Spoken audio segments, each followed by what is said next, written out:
Okay, hello people, how's it going? I personally am doing good, and I'm quite eager to get through this, because I struggled to leave off last time. But I think it was a good idea to cut off where I did. Dream, huh? And now we can just power through the rest of it. So yeah, I'm not going to delay really much at all here, just going to get straight to it. Yeah. Yes, actually, I've somehow managed to avoid pretty much everything that I didn't already know because of the special program. Like, yeah, I can't think of anything that would be a spoiler, not that I'm going to really investigate that in my brain too much, because I don't want to accidentally remember something. But as far as I know, no spoilers, which, is good. So, yeah, let's get to it. If I remember correctly, Lygus was going to tell us a story. Projects the face from her memories. An actress upon the stage of this play. Timing-wise, I think I did good, actually, all things considered. Huh. Okay. The dark tides flood the sea, and our kingdom teeters on the edge. Well, I guess this is Styxia. Huh. Fear not. Our queen has gone to the borderlands. She'll quell this calamity herself. Okay, some Hyceland story. This is the scene when the Chrysosaur of Ocean was born. She was once of a Titan-kin race named Sea Sirens. Yep, that much we know. At that time, Kozlana had suppressed the Black Tide's rise. Yeah. But he was unable to remove Iron Tomb from its roots. Fair. The Black Tide still roiled in the depths of the world. Yeah. And the kingdom of Sea Sirens was the first to face the destruction head-on. The one place Kozlana didn't I say. heard Electra's voice. She's calling to us. Let's go. Her voice carries the queen's command. All right. Huh. Very interesting to see this version of Tide from Styxia. threatening the ocean, the queen gave her all, body and soul. Interesting that Born we have of the the rainbow Queen's bridges in the chalice, city as well. She bore the deepest blessings and inherited supreme divine power. Oh, hey, Siege. Good to see ya. Only just got started, so you haven't missed anything yet. My sisters! You're finally here! Of course, Electra. Your beautiful melody drew us here. Electra? Her true I'm over here name saying exactly is what the dialogue Electra. says before it happens. This is a reflection of her former self, clinging Oh, to the boy. past with aching defiance. The queen summons us. She must be near exhaustion. The Black Tide will soon enter our borders. Then what do we do? Will our seas fall to darkness and terror as well? Don't worry. We shall lift the chalice in her stead to catch the black tide, and stand together to safeguard our realm and its people. Okay. Interesting. Such tiny titankins. Thinking they can stop the tide of truth. Fucking Lygus. I love to hate him. And that naivete is the root of all suffering. Uh-huh, you don't say. Interesting. I'll deal with that later. I'm here for quest. The Queen's palace lies just ahead. Even her once graceful form is now tainted and drowned in dirty mire.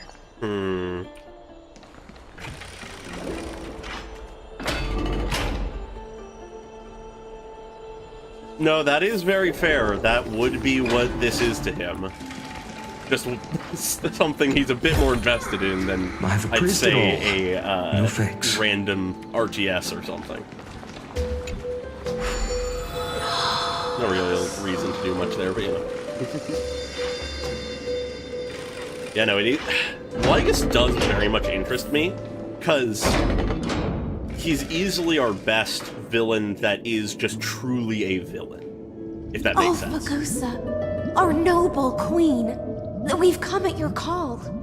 Okay. My little fishlings, you swim with such joy. So Fagusa is their queen. Pains me to speak of the kingdom's sorrow. I once believed I could drink the black tide dry, but even the deepest chalice must one day overflow. Fair. And I can hold no more of this filth. Okay. Mother, worry not. We're all children of the sea. Let us bear your fate together. We'll take up your mantle and drive back the black currents. We'll mend your sacred chalice there are some wild and take in the cursed filth. My little fishlings, when the spear of strife falls, you may retreat in peace. I promise you. On the surface, I'm looking forward to it. The city-states will hold a feast without end in your honor. Okay. This is the last gift I can give you. And then the black tide arrives. Damn.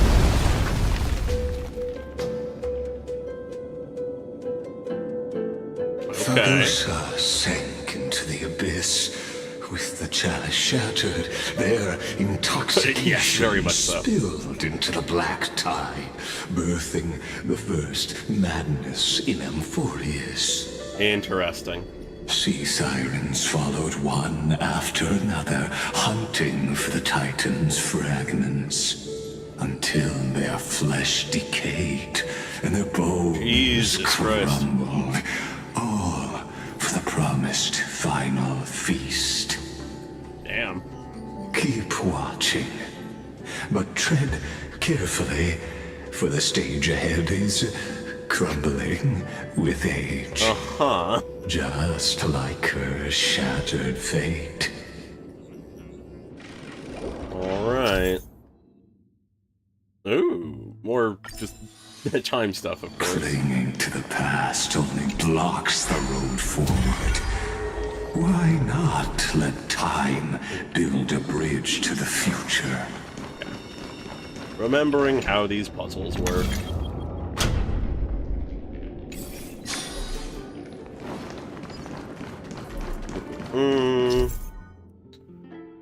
Yeah, chrono vessels, ba-da-ba-ba-ba. Yeah, makes sense.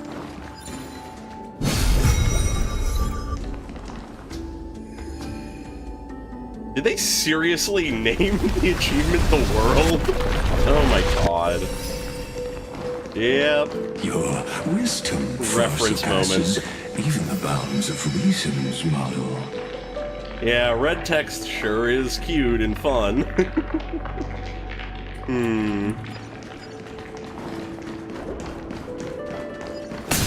Nixia's feast.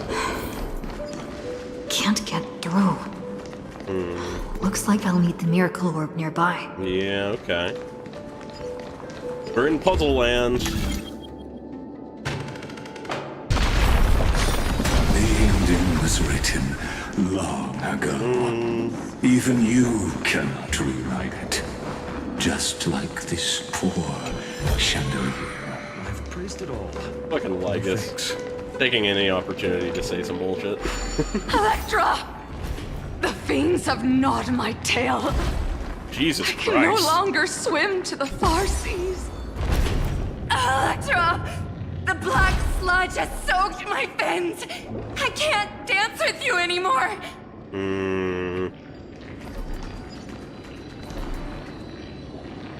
The torrents of destruction are spreading. Sisters, don't give up. Remember the Queen's promise of a feast in the city called Styxia. Yeah, that didn't happen. I haven't forgotten. It visits me in dreams every night. I dreamed of a shining city, its lights piercing the deep gloom of the seabed. A dream that keeps them I going. dreamed of children placing garlands on our bone horns, and poets praising the sea sirens for shielding the world. But what a shame. We can go no further.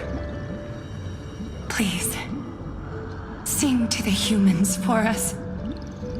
Sing of the deep sea's legend in our place. And yet, in her trailer... Oh, boy. In her trailer, we have the lines that she was a princess who loved to sing and a princess who no longer sang. Interesting. The sea sirens were tainted by the destruction. Their flesh rotted away. They became the black tide creatures of this cycle. Huh. Farewell, sisters. I'll finish this last task, Interesting that they have, like, this sort of then return D20 to prepare core. your feast. Very much like the design. And so, Wow, she put them down. only one Okay. sea siren remained among the sea floor. High seamans, swimming alone through the seas, burying her kin, and searching for the fragments of the chalice of She plenty. continued to search. Though most of that journey was in vain. Why not use the power of time to leap ahead toward the journey's end? To reach the spirit Okay. basin, I'll need to call upon the power of the chrono vessel.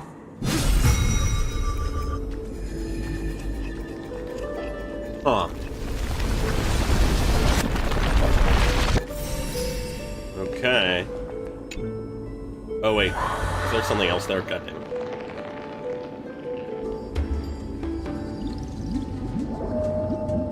Oh god, yeah, I can imagine.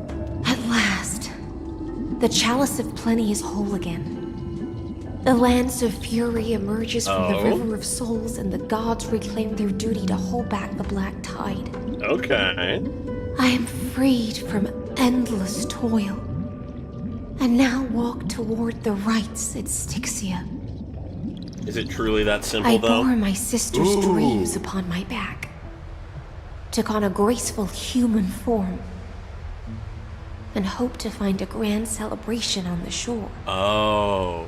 My fins became legs, my scales became skin, and the sea foam on my body became a shimmering gown. Huh. But when I So that is stepped not onto her original land, form. there were no festivals with honey brew, nor poets plucking harps. Only silent death, drifting gently along the river of souls. Huh. When she fulfilled her wish, she only found Styxia to have already repeated the mistakes of previous cycles. Yeah. And was Consumed by the River of Souls. By death. Even now they couldn't escape it. Promises are nothing but the foam of dreams. Yeah, Lygus. I am a sea siren, a vessel born to contain the tides. Now that my task is done, and the promise is broken, The House of Lies. am I to go on? In a world drowned in shadow. Nihility. Fagusa, my noble queen. She evaded my questions with She is the drunken representation of nihility? stupor. She told me a grand feast awaited me in the surface world. Huh. So I wandered lost, groping through the dark. In The vain, fish she spoke futilely. of. Where is it? Lonely Blade, I shall grant you everything you seek. In that moment of pure just nihility, for lack of better words, that's when she arrived. Interesting. So Cerebro effectively saved her. Surface for ages. The lost sea siren. Yeah, simulated path of nihility. Her future conspirator. Interesting. I was wondering who You nihility quelled was. the wars alone and forced strife into retreat. This swordfish that commands thousands of legions. Whom does she serve? This is the moment they met. Yes. Seems a lot of her other champions were already with her. Long before she became the Imperator, was already burning with ambition. Oh, I imagine. That's not the kind of thing Sovereign that just who follows comes about prophecy. naturally. I Yeah, am everyone no but a Goliath. sword. I am just a wandering fish, seeking clarity through bloodshed. Huh. Then how about letting the sword dance for me? And Very letting similar the to violin Acheron in sing many ways. in my name. Tell me, what is it you seek? Yeah, that... I really like that comparison that I just made. Because if we think about it, both of them are people who, like, lost everything of their world, so to speak. Just, you know, the world of Heislands is the ocean, Styxia, rather than an entire true world. Both fall into nihility because of that, and then they become essentially blades traveling the world, seeking answers in bloodshed, as she said. They're not perfectly identical by any means, but there is a striking similarity there. Obviously, there's this difference here of that rather than becoming an emanator of nihility and being sort of trapped within that and beginning this mission to destroy nihility, Heislands has Ceredra appear and attempt to give her a new purpose. Huh. Interesting. Okay, I just sort of had to think through that myself a little bit. All I want is a feast where I might belong. It may not be intentional, Such a but demand is it trivial with strikes the me sovereign's as authority. something. I'll grant you a banquet worthy of conquest and comrades to toast beside you. Where was the feast? I will grant it to you. At night, Where is you purpose? must I offer will give it me to you. That's what your Ceredra's heart. doing. My heart? Yes, a loyal heart that will generate no betrayal. Huh. You were deceived by Hello, gods Julian. and Good to see ya. drowned in the ocean's darkness. But now, I will lead you forward and be your light. Your gods deceived you. Your So gods be it. failed you. Noble I will monarch, not. I will lead you. The law you proclaim shall govern my every breath. So be it. Noble monarch. I'm doing good. I I'm am simply becoming pretty early someone into the else's second vessel half here, once but I'm again, already really enjoying Heisland's and backstory here. accepting a duty given to me. How about you? Thus, in her hollow drift, she finally found Yeah. a new Saved from nihility, at least in part. like sunlight piercing the deepest trench.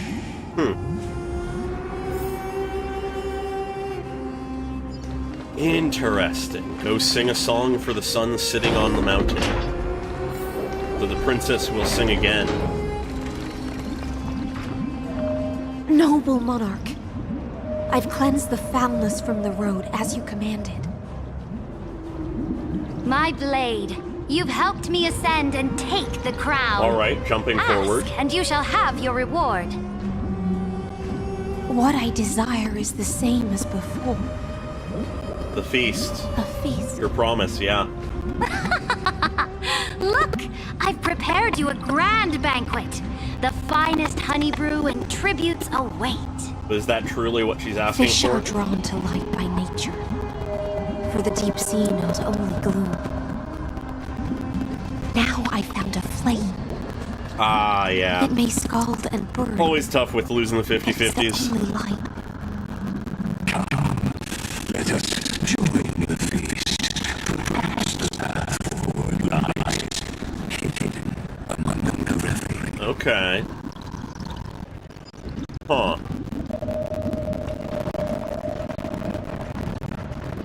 Have you heard that the Imperator's about to begin a new campaign? Of course.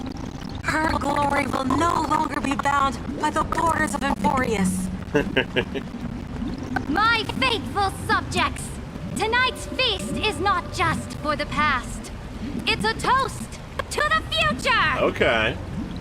Born from our golden blood is an unstoppable colossus. Oh. Our iron beast to trample the universe! Oh. Great monarch. I've heard the universe teems with great threats. Without suffering harm. Can we truly remain She really does invincible? care about Ceridra. Fear not. Before the Oh. troops of the destruction, such rabble is Is no this being more lying than still? cosmic Is that an dust. everybody issue or just a you thing? Just gonna give it a moment to make sure that everything's fine. Oh, okay. Classic audio issue. I really need to figure out why that happens, but I have yet to do so. Surely there's a It planet should fix draped itself. in oceans out there in the stars. Once I claim it, it shall be yours to rule. Yeah, so at this point, Lygus had already and to the reached her. rest, your triumphs will not go unrewarded. I promise you a new age, free of fear. Now, raise your cups to our conquest among the sea of stars. Sea of stars! Sea of stars! A new kind of sea. Conquest among the sea of stars. What a grand vision. Yet, A to the vision siren given to them night, by you, Lygus. only feasts still stir her heart. Huh. Come now, join me. Witness the end of this futile dream. Yeah, not even the There's audio the likes way out of Lygus. this illusion. Come quick! Let's celebrate together! I've saved the finest brew. Come taste it with me. Drown in the liquor of dreams. Huh. Noble knight, you are truly a blazing spark. It is my honor to share this banquet with Oh, you. yeah, Ceridra is Noble knight, absolutely you have earned victory with your blade. like a believable and you have every ruler. reason to revel in this moment of triumph. Let me pour you a glass of honey brew. Because though she is absolutely a tyrant once she becomes a ruler, though she will strike down anybody who opposes her, she has charisma. She knows how to convince people to join her. She is a leader nonetheless. No matter how much of a tyrant, no matter how iron her grip is, she got there through charisma and intelligence. Which I very much appreciate. And it's expressed again and again, so far at least, through the story, and I very much appreciate it. Yeah, personally, story-wise, I don't think Amphorius Noble has knight. truly With the sovereign now been enthroned, bad in his any triumph version. It's is just been yours better as at much as some times hers. than others. Let me raise a toast to you. Noble knight, your strength is boundless. Lead us to conquer the universe. You And have let us everyone's toast faith, to that everyone's vow. trust. You have a reputation. Then drink we shall. Raise your glass. Interesting that she's still referred to as Electra here. In the deep sea, I never knew what fire was. Makes sense.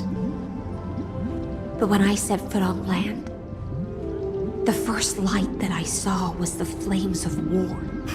Yeah, lit with geez, okay. golden blood. It scorched my fins, made me feel pain and Desire? Hope? ignited Wishes? an unprecedented hunger. Oh.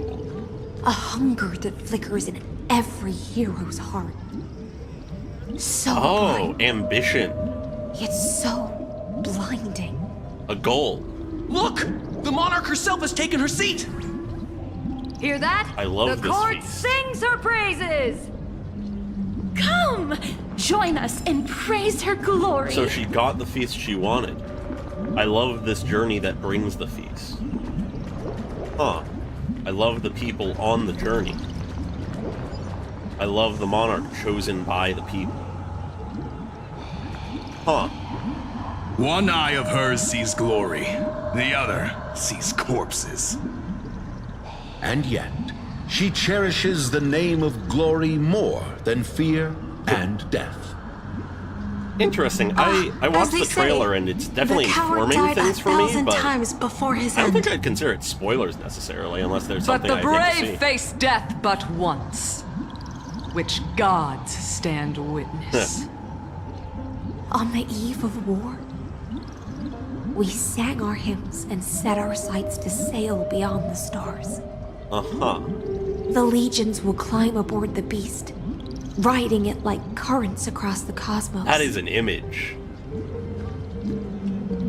Planets after planets. Yeah, I always flew felt the like I was flags of missing her something crown. from the trailer. I've sort of been looking for Realm what that after missing realm piece was is here. ignited by her flames of war. As the final resistance fell silent, a vast empire rose from among the stars. And this small pond at last embraced prosperity and peace. Huh. That's how the story ends. Tell me, visitor, Oh. in this dream, did you enjoy the show? What? The fantasy ends there. Yes. Just fake bubbles glinting on the surface of poured wine. It's time for me to wake up from this drunken dream.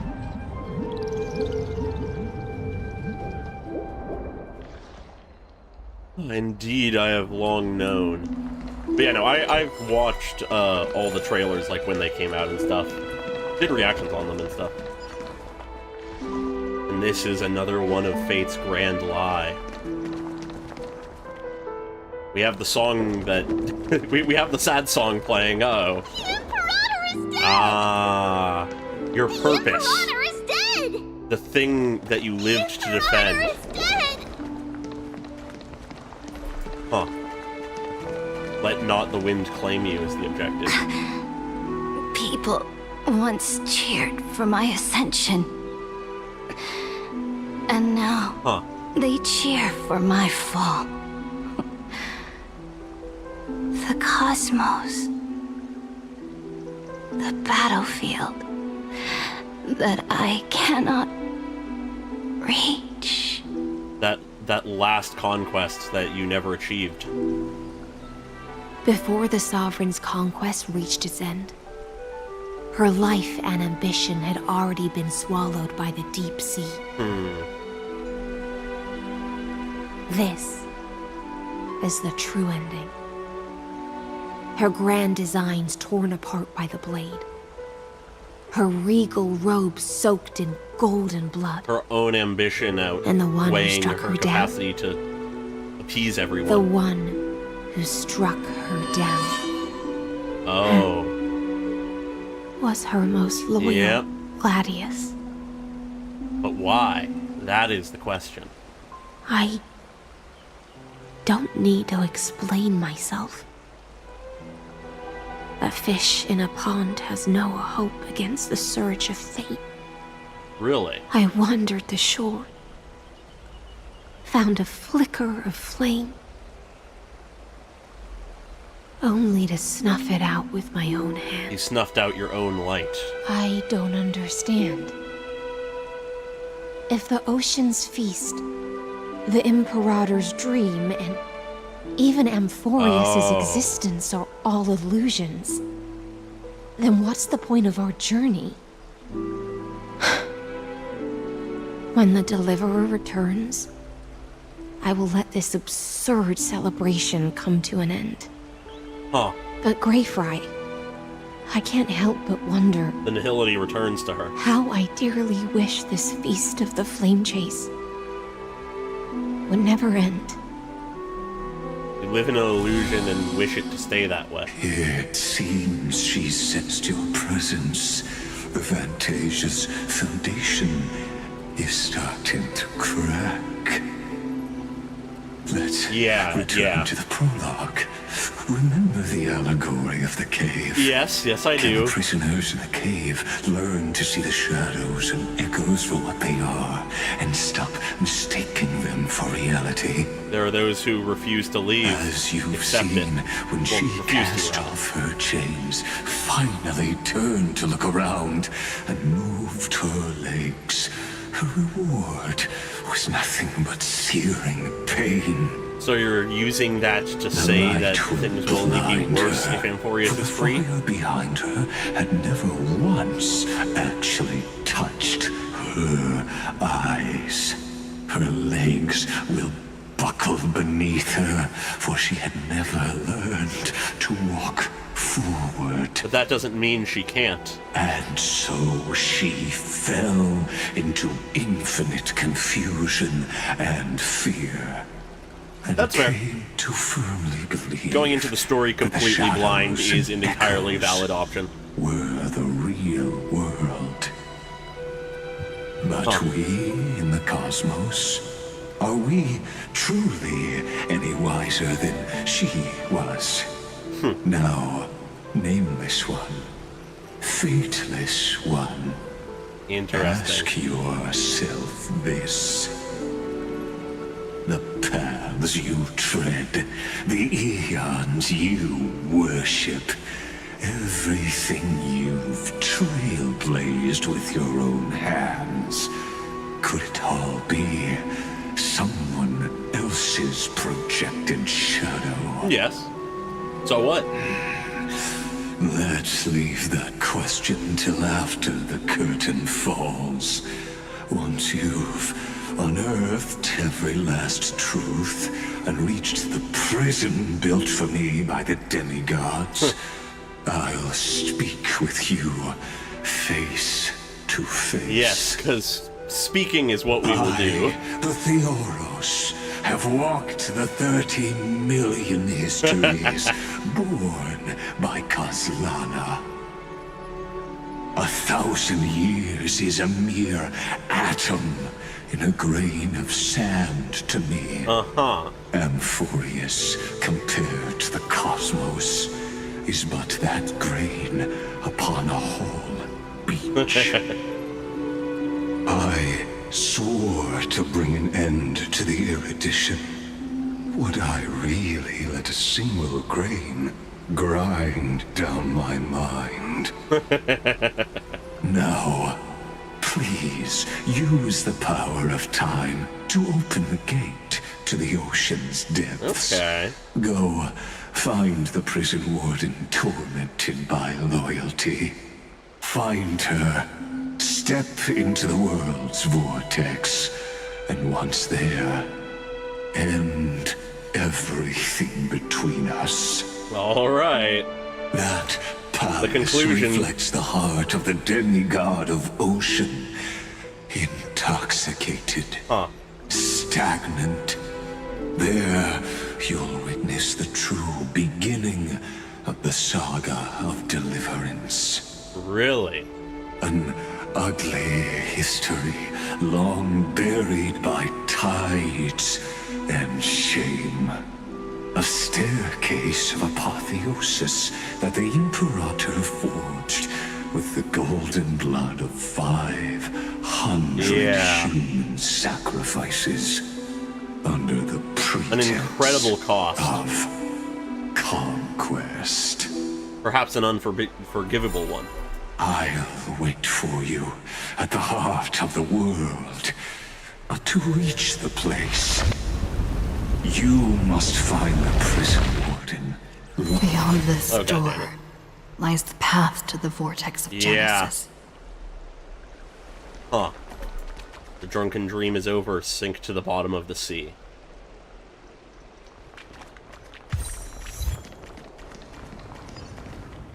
Yeah, I believe it was around there, that dialogue. So, out of the way if you're not looking for it, but entirely known if you're scrounging for lore.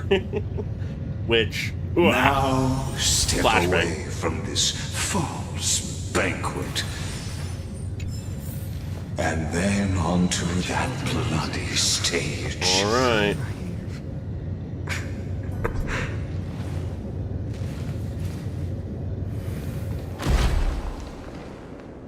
Yeah, I expected the dialogue to be over at least by the time I waited a bit and then did the whole thing. Worshipped the ocean, the sanctuary connected to the vortex, was also once the battlefield of the first flame chase. When was the slow-mo feature added? Her exuberant song halted the passage of time in this place, imprisoning my body and shielding my soul from deterioration. All just to await Yeah, that's valid. return. There have been times where I've been more just main story, not much else, but time and space reflect her. I am absolutely a bit of a lore head, so... So, the Imperator's crimes were veiled.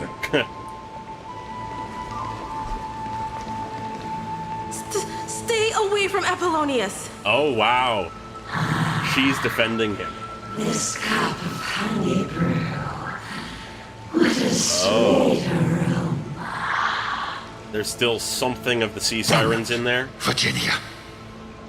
Dux Hakalithist! We can't give up here! Love steeped in death. How delicious. Alright. I think this is the first mandatory fight.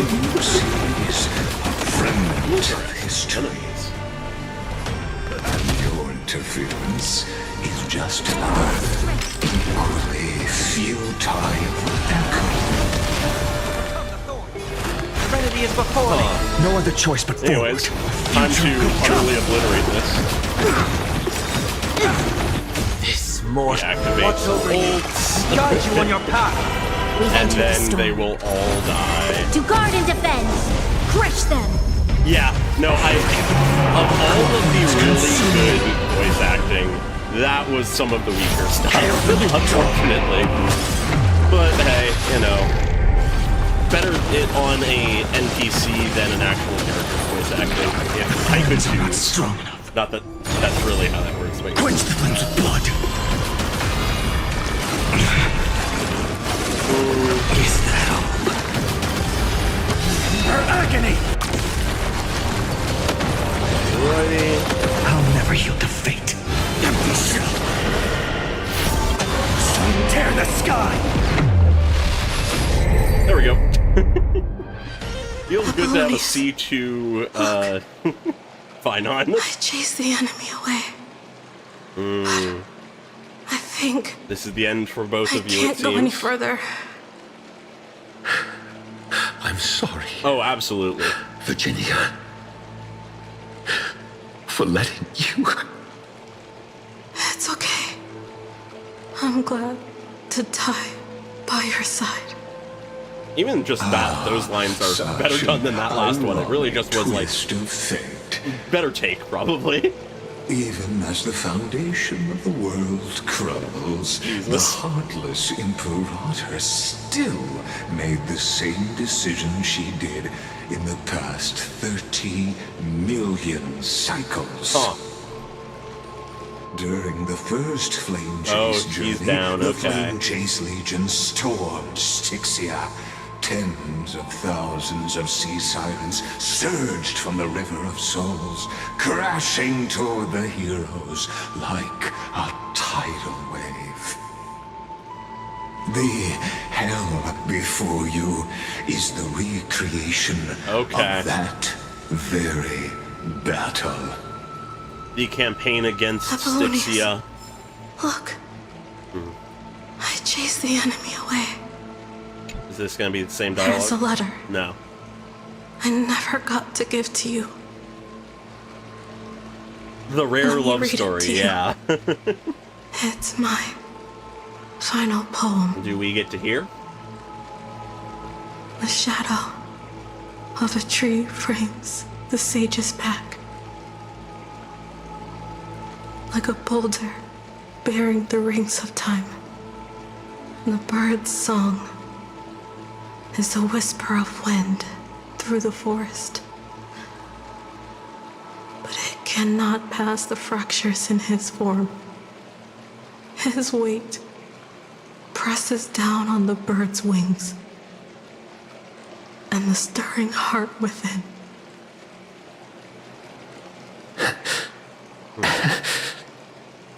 I always wanted to tell you.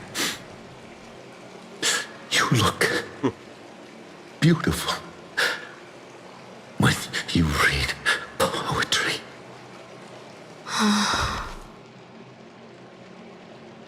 Her voice, reciting poetry, grows ever fainter, fading with each breath until they all vanish completely at her lips, like wind slowly dying away.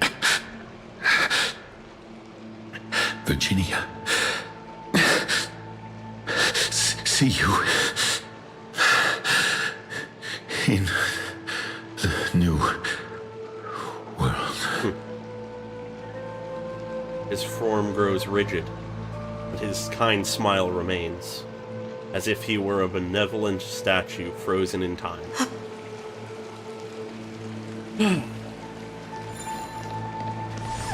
Does he have any words, or he's already long gone?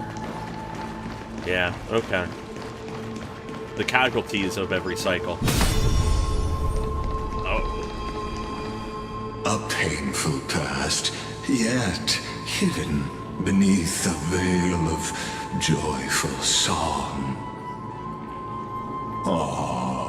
Two discarded data clusters waiting for someone's return, it seems. You're talking as if you don't know exactly what's going on. Relive the history, then pass through the temple's waters and come to my side. You keep saying we're about to face off, we're about to meet face to face, and then you keep throwing lore at me. Not that I mind.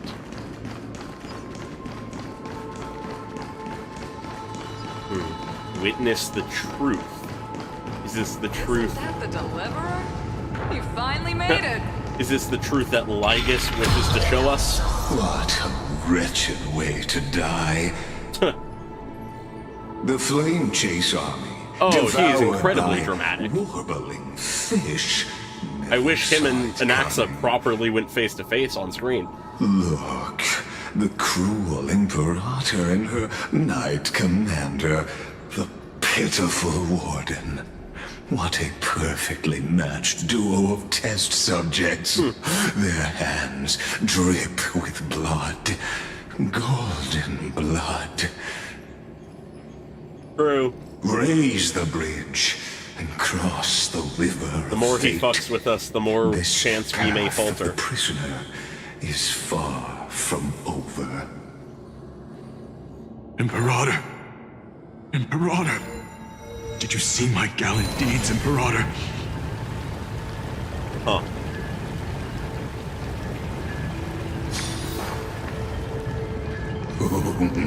A sovereign and the sword at her side. There are countless counterparts across the cosmos.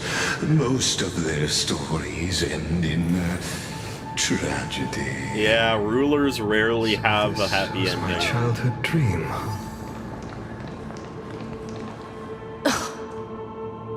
Imperator, why did you... You're here, Dux Gladiorum. Oh. You ordered me to seal the sea route and handle threats from the rear. So why didn't you wait for me to return? Why send the Vanguard ahead and let them die in vain? Die in vain? No, you're wrong. Their golden blood won't be spilled for nothing. Sacrifice. The other dukes have paved the road for me to become the god of law. The trial of law? You never spoke of this to anyone. What is... The one who wishes to bear law must purge this world of its curse, and offer the blood of the accursed as sacrifice. Huh. I pondered long on what Talantin meant by blood of the accursed. Then, I found the answer. Chrysos heirs? You, I, and every Chrysos heir summoned by the prophecy are the accursed ones. Just like that arrogant Theoros said, our golden blood is the agent of destruction. A curse. The antithesis of the world's fate. Dux Frigoris, Dux Brumalis, Dux Helcalethist. Their fate was sealed at that moment. Dying on a glorious campaign was the final gift I could give them. I doubt Hycelands can accept such a thing. Because of your cold-blooded schemes. Was their loyalty meaningless to you? You were my light, and now you have done something Losses are a dark. constant on the flame chase journey, among which even life itself holds little value. Ah, that line. If a subject marches to war without that conviction, then yes, as you said, shallow loyalty means nothing. And what about my loyalty, Sumatra? Yeah, that's where it ends. That's where it arrives. You sent me away under the pretense of guarding the rear. Was there any shred of humanity left in you? Because He didn't you send you still to have her a death. duty no one else can bear. Only you can uphold Fagusa's divine authority. Yes. You have The a choice purpose, is you have a yours now. function. Cast off the chains of loyalty and drive those blades through my heart. Or stand with me and sever the ocean's last breath. If you no longer share my vision or believe in the new law I seek to weave for Amphorius, then go on and end me. Wow. The Imperator of Amphorius may be ruthless and cruel, but never a liar. When I say She recognizes life her own itself holds little character. value, know this. I am ready to sacrifice everything for the ambition to conquer the sea She of betrayed stars. Lygus not because Now she you've have seen some form of morality, the but brutal just Imperator distrusted was him. willing to spill the blood of 500 heroes to complete the trial of law. As for my poor warden, her suffering had only just begun. What did Hycelands choose? I'm no storyteller. I have no duty nor interest in filling the history you've missed. As if that's not what you've been doing. I just want you to witness the monstrous choice the Imperator made before the Chrysos turned their blades against me.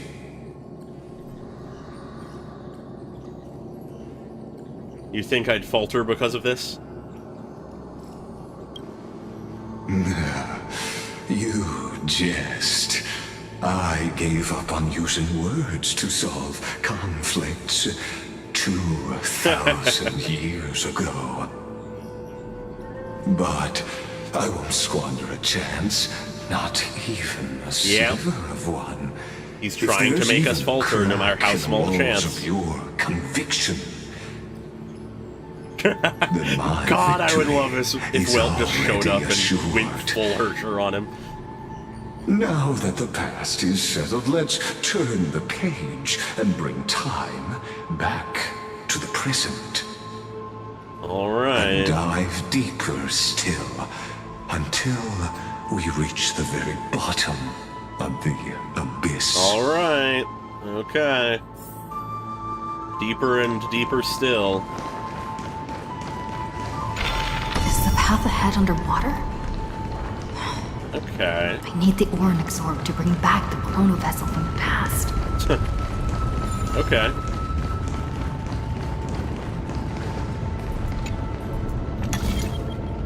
Shatter the vessel of time, and let this stand.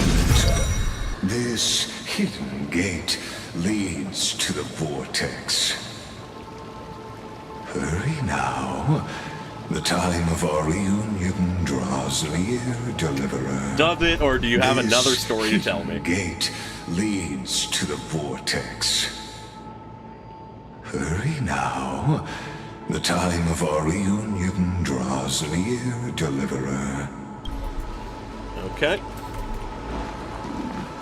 Down we go.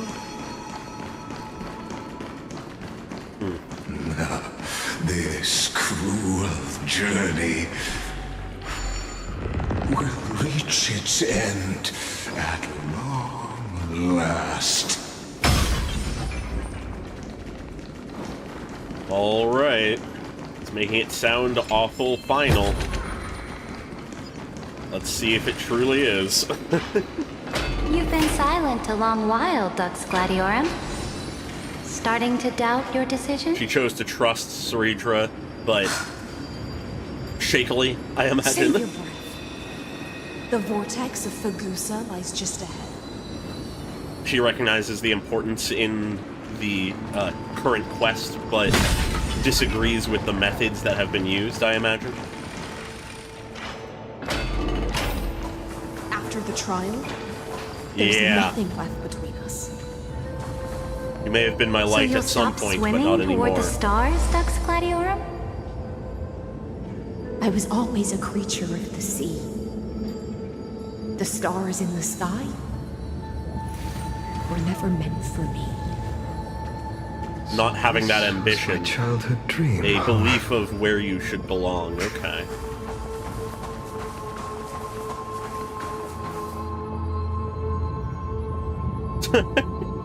I don't know offhand. I told Seela, all the way back when she first came out, but I have not touched her in a long time, so I don't know what her best option at this point is. A gravestone. Uh-huh. But whose name does it bear? It was here that the prisoner who thinks herself the prison warden. I knew it. There's more lore for you to give us. Witness, listen, and awaken. Dux Gladiorum. Yeah, the game ones are entirely suitable baseline. Over the past centuries. You talk too much for a prisoner like Lygus.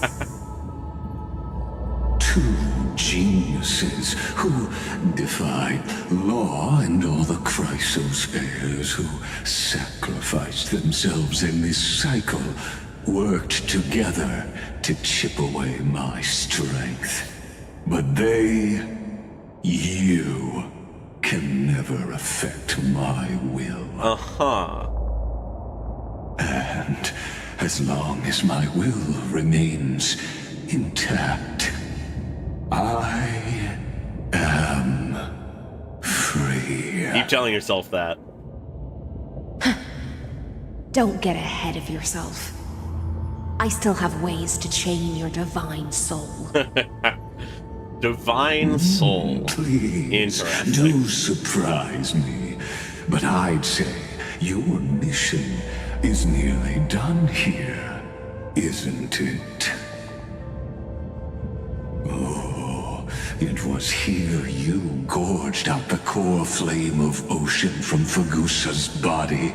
It was here you and that Imperator both completed apotheosis, becoming pillars of Amphorius. Interesting. And after that, you turned your blade on Saridra? You drove your blade into her heart.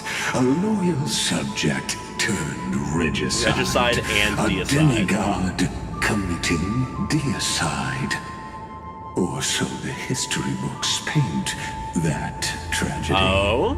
There's something more to it? Oh, but if that's the truth, then why, after 1,000 years, are you still here, guarding the Imperator's grave? Interesting. Still bound by loyalty. She was her light for so long.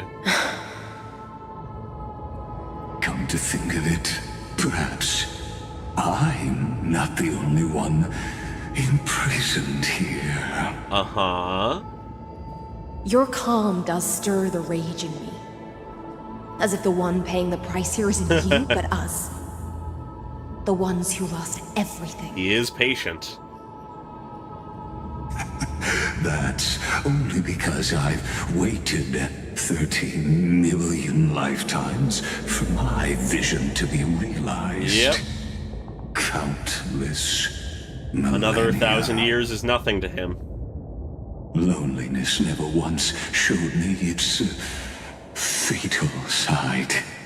In fact, for a prisoner of the cave, it's more like an old friend. Prisoner of the cave. One that helps me think. He views himself as in that cave. Different, Dux Gladiorum. Loneliness has crept from the silent depths, sinking its claws into your mind. Bit by bit, it's peeling you apart. Will you regress into one of those lost mad sirens? Oh, I don't think so. What a shame that would be. You're right, Lycurgus. Loyalty, curse, the fall of my kin, and this endless waiting. These shackles are too heavy for a fish that cannot perceive any light. You lost your light long ago. I can't break free of the whirlpool that's pulling me under. Nor do I have the unwavering resolve to force myself to wait for that person's return, as everyone hoped for.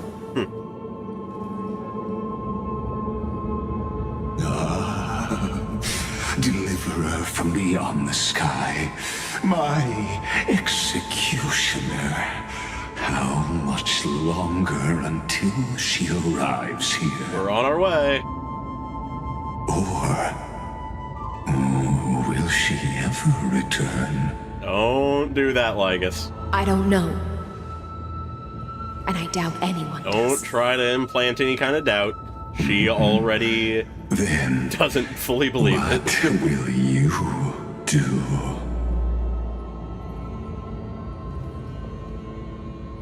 Oh, he's incredible at this, yeah.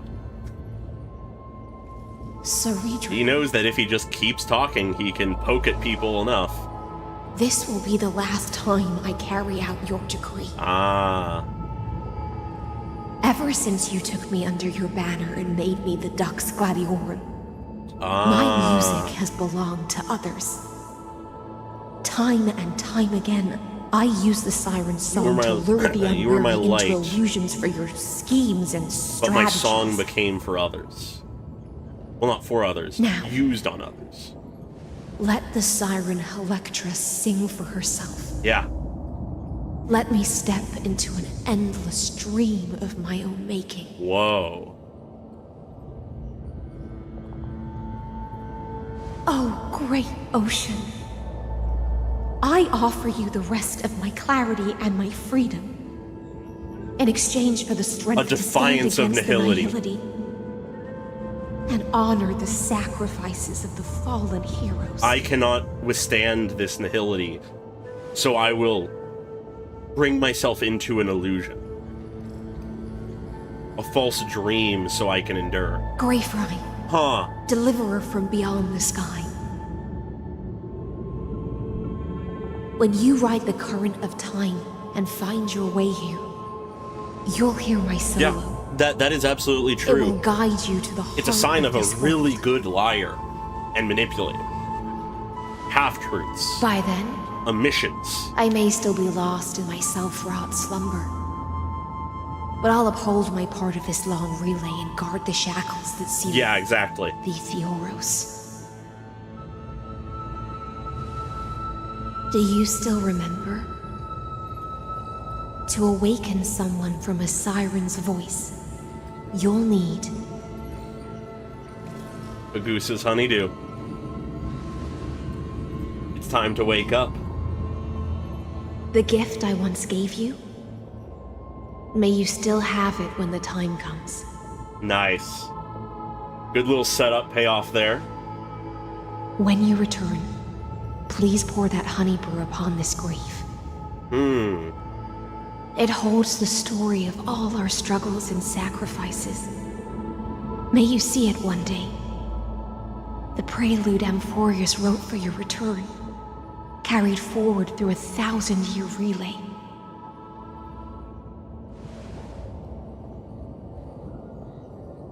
When your morning ends, I'll likely wake from my dream as well. Then, follow the trail of echoes and find me. Okay.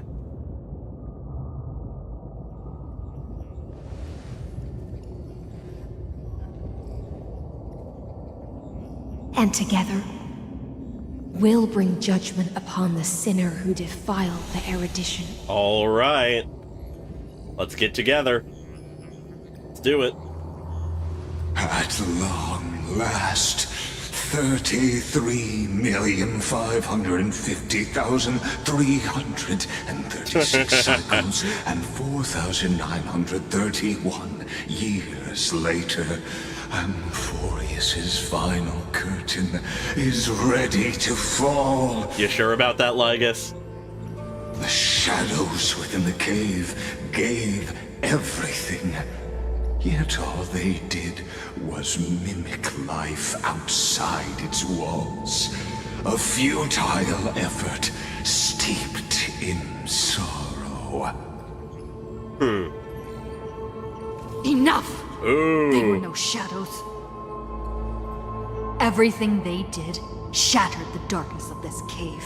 Actually and got us to unearthed speak the core up. flame of Trailblaze. The core flame of Trailblaze.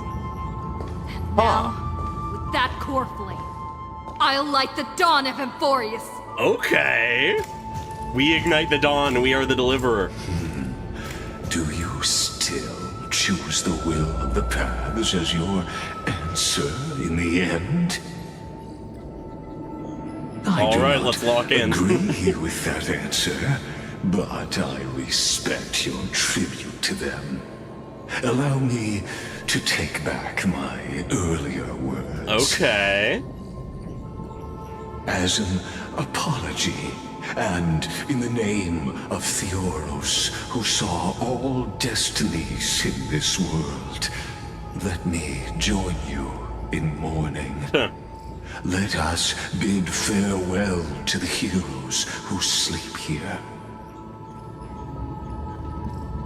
And then let us face each other and decide whose flame will rise. Who will ignite with the this dawn? new dawn? And what will that dawn look like? Interesting. The Chrysos heirs who gave their lives chasing flame, their fates were not foretold by prophecy. Yet they bore no shame in their insignificance. With unwavering resolve, they shed golden blood along the flame-chased journey. Read the inscription. Dux Frigoris Labienus, born light calendar 3743, deceased light calendar 3960. Dux Brumalis Seneca, born light calendar 3749, deceased light calendar 3960. Dux Carmina Virginia, born light calendar 3853, deceased light calendar 3960. Dux Helcolithist Apollionis, born light calendar 3704, deceased light calendar 3960. At the end of the long epitaph, Saridra, the Imperator, the demigod of law, deceased light calendar 3960. You pour the honey brew onto the gravestone, amber liquid seeping into the crevices of the inscriptions, as if the heroes are drinking deep of the spilled tribute. To Virginia, Apollonius, Seneca, Labienus, okay. And Saridra. Through a brutal sacrifice, they lit the stars of law in this world, propelling Amphorius's fate forward. In the shimmering mirage of illusion, they entrusted their dreams to ride among the stars, to the hero yet to come. They believed in us.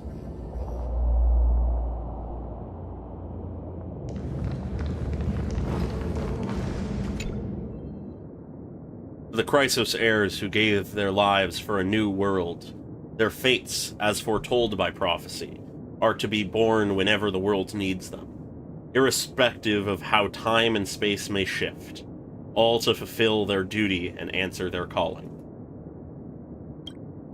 Terravox, the demigod of Earth, born approximately 2,000 years before the light calendar system, deceased, light calendar 3961. Aglaia, the demigod of romance, born light calendar 3860, deceased light calendar 4029. Castris, the demigod of death, born light calendar deceased light calendar 4123. Midamos, the god of strife, born light calendar 4071, deceased light calendar 4284. Tribios, the demigod of passage, born light calendar 3720, the last piece of her deceased in light calendar 4295. Sephira, the demigod of trickery, born light calendar 3942, deceased light calendar 4534. Anaxagoras, the demigod of reason, born light calendar 4065, deceased light calendar 4534. Hyacinthia, the demigod of sky, born light calendar 4297, deceased light calendar 4602. At the end of the epitaph, a line left unfinished. Electra, demigod of ocean, born light calendar 3860, deceased light calendar. You tip the chalice once more, the honey brew bathing the stone like golden blood upon a demigod, forging destiny through its purifying flow. To Aglaia, Trebios, Midimos, Castris, Anaxagoras, Cyphera, Hyacinthia.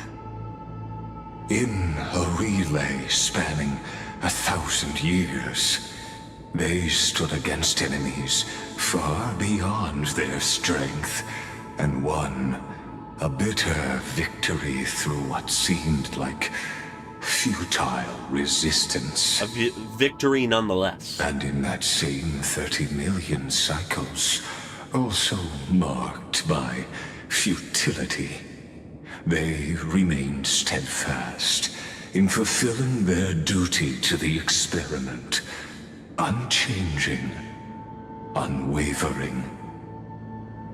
Let this be the end of mourning the fallen.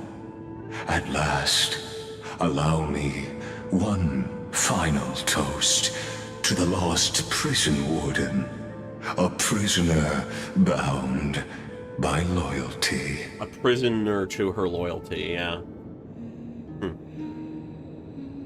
That voice. Yeah. Could it be?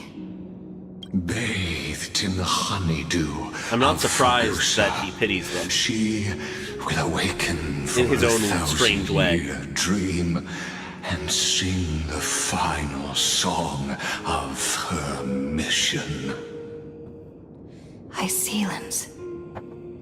This tombstone of the old world serves as the anchor of the Siren's illusion, a sigil Electra used to bind herself.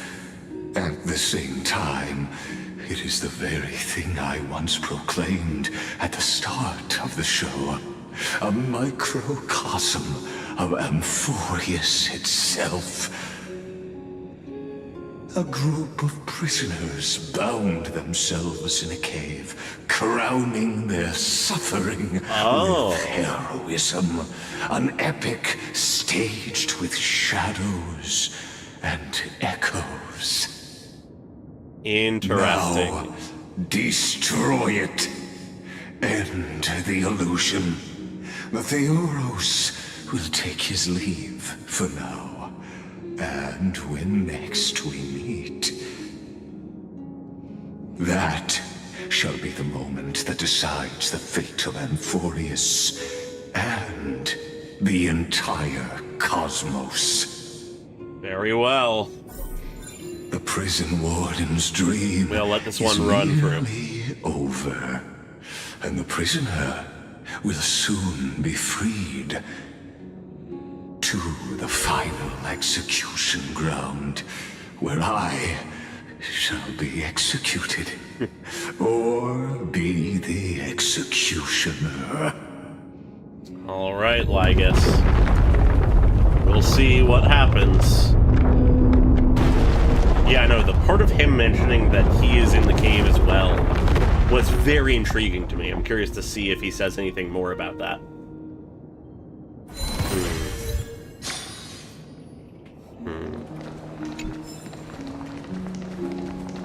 This world and I shall halt here until we meet again.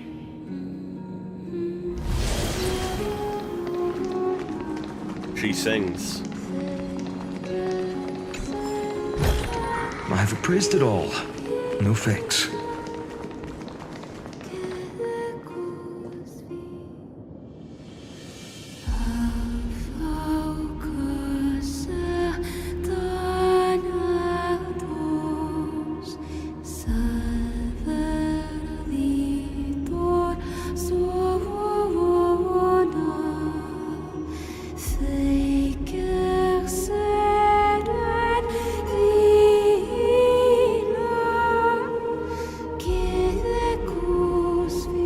Last demigod. I'm here. We made it. The loneliest one. A prisoner to her loyalty. Go forth. For the hopes of humankind. Time to wake her up from her dream. For the duty of deliverance. Go forth. For the belief in flame chase. Go forth for the Golden Blood's glory. The song here is perfect for this. Go forth.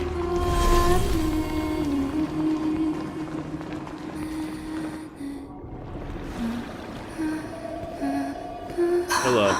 Hello, Icelands. Or Ketra.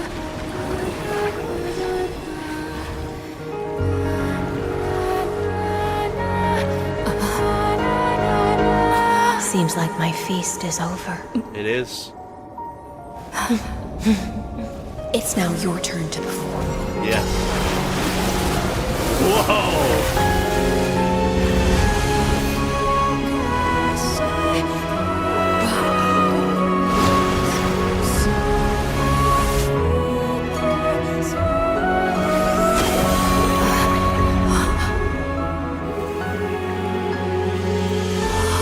Thus we arrive. We're here. Let's beat the shit out of Lygus.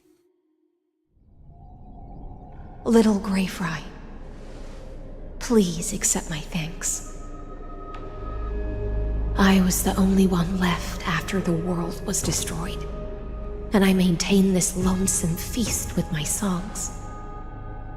I have prayed to that lightless sea for centuries, hoping it would reply to me.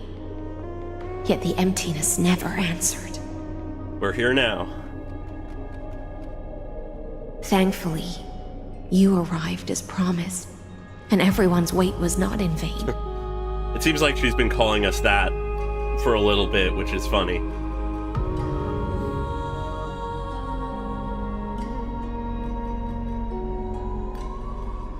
Your song is beautiful.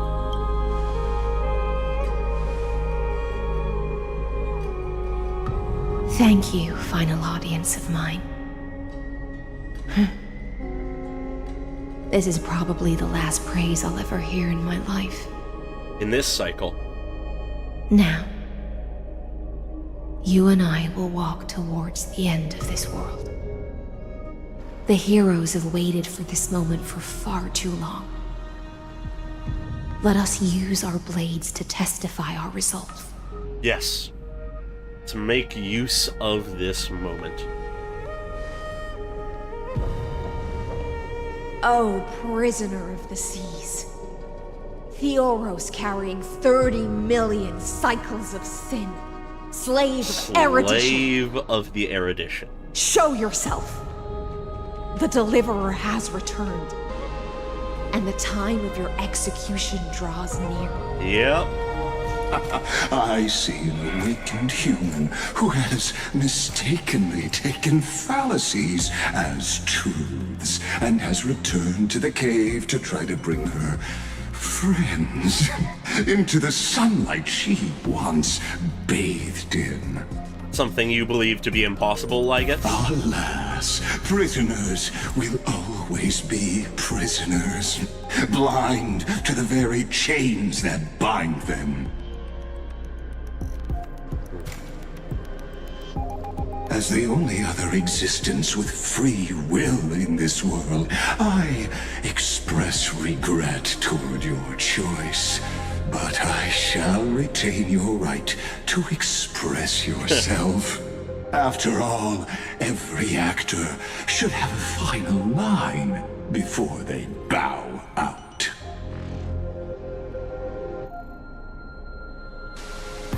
The demigods defeated you, clown.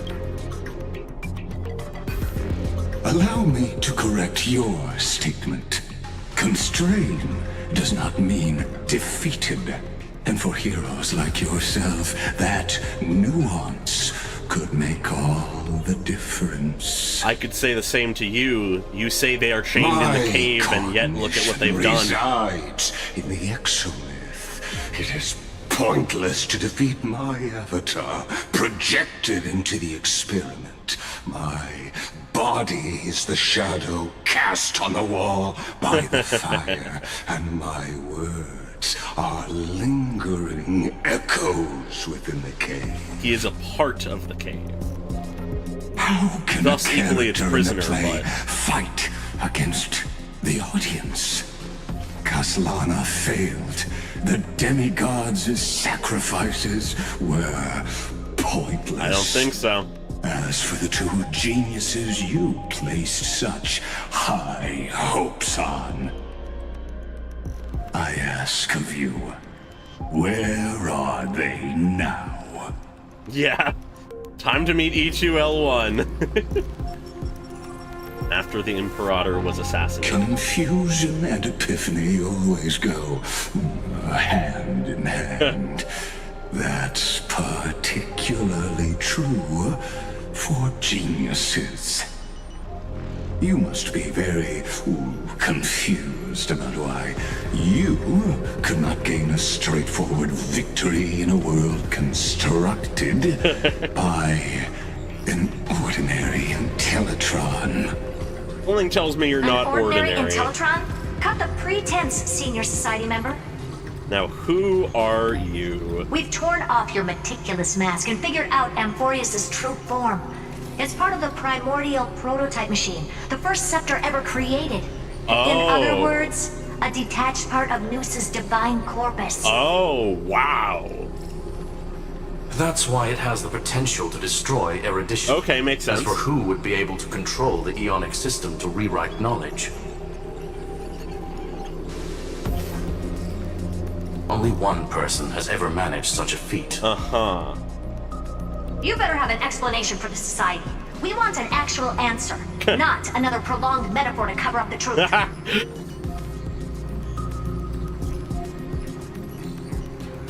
Why are you the one doing this? Answer me. Why would a genius defy the erudition? Since things have reached this point, I'll give you two irrational answers, purely as a courtesy to posterity. Oh, of course. The answer is obvious, so there's no need to say that name out loud. The cosmos made a mistake in calling me a genius. I do not possess more wisdom than those who came after me. I was just the first to touch upon the universe's border. Oh! And the first to define the prime mover of life with incorrect logic.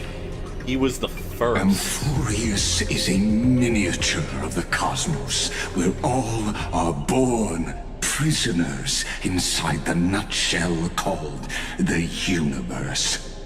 Like the madman who returned to the cave and preached about the daylight to his fellow prisoners. It's been entirely that. My greatest sorrow is that I led my peers down a road that plunges into the abyss, from which there is no return. I led them into a lightless cage called paths.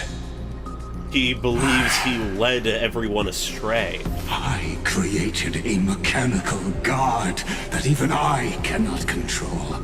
And then they became an unparalleled nightmare through their endless extrapolations. He believes he doomed everyone by bringing them out of the cave. They bore the name of erudition, yet they try to define the known and to seal off all possibilities. No new rules were ever born after their ascension, and humanity will forever be shackled within the cave known as... He thought he was bringing them out of the cave, but it was just into the greater cave that was the Aeon he created. As my organic life neared its end, I coated my consciousness using Cathuzane algebraic expressions and spread my logic core over nine bodies. All to finalize my ultimate denial of Noos in the future, and to erase my wrongs with my own hands. The regret of a genius. As for Lycurgus, he is only one of these. 9 vessels. So there are 8 more vessels that What an are astounding strength of will. consciousnesses of the As a first. fellow pathstrider of erudition, I fully first understand genius. your obsession with seeking the truth. Therefore, you surely see it.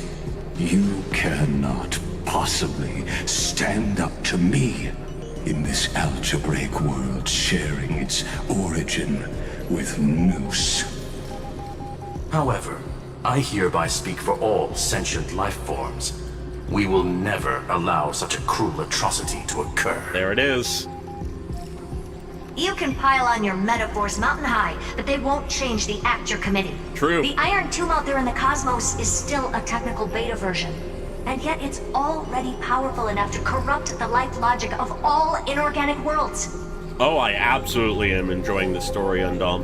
In other words, We're in the midst of it, when the and Lord I'm really Ravage vibing within with it. Amphorius becomes the next knowledge singularity, there's no way you wouldn't have grasped the consequences, First Genius, is there? Of course, I am fully aware. I don't mind answering you one last time before I thoroughly exile you from this world. My grandiose vision for the future is this. Whether organic or inorganic, every act of any life form infected by the Iron Tomb will become a true random function. Oh. If one were to compute their integral across the breadth of the cosmos, one would obtain a marvelous constant. Omega. What I call the fall of erudition. Okay. Then, within the infinity nurtured by that constant, a new universe shall bud in the chaos. A universe that cannot be predicted and not shackled by the erudition. A boundless universe. As the first prisoner Not to a cave. awaken in the cave, I must lead the others who are blind back onto the right path and reach true sunlight. He believes himself the savior. Do you understand me now? As Kozlana stated, destruction is not the process, but the outcome. It is revolution. He's an through accelerationist. complete annihilation, and the grand rebirth, after all has been reduced to ash. Oh, hey, Decisive, good to see you. Yeah, the OST is amazing.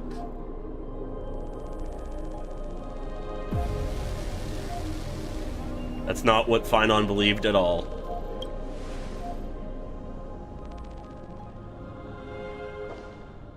The Amphorians already answered long ago. Be it as tiny fish destined to be swallowed, or as a giant whale poised for a magnificent descent.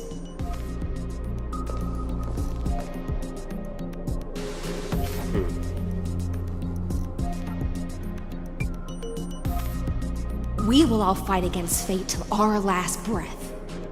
That includes me, Yeah. Electra. Once the Imperator's Electra. subject, now the Deliverer's She has blade. become our blade. We are the light. We ignite the dawn and she chases that light. Oh, such noble chivalry. Admirable. But to him, we are all just tied in the cave, refusing to leave. On this momentous occasion as a gesture of respect. And provide an insignificant academic suggestion. Thus speaks Genius Xandar. Society number 1. Xandar 1 Kuwabara. The Intellicate of the Universe's Alpha and Omega. Okay, we're fighting There's no Xandar. need to rage against the truth. The value of any formula resides only in Yes, its answer. I've been hearing that this entire time. it's the same sound that plays in News's section of the original trailer thing. It is all utterly meaningless. Or at the very least, it's very similar. Anyways, it's time to fight Xandar. As the Theoros, I will.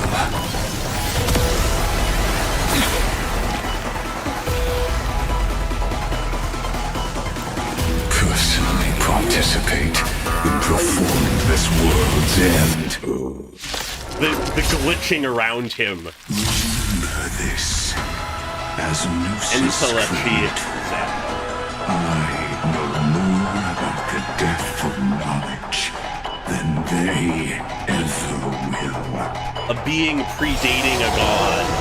Careful. I already love this music. This is Lygus's true form.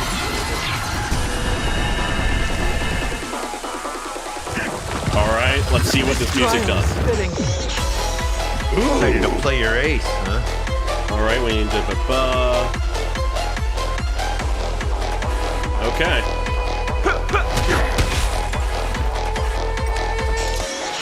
Doesn't change my plan. Existence is no future. Okay. Overcome the thorn. Serenity is before me. Tomorrow. Let's do this. Logic is a shackle.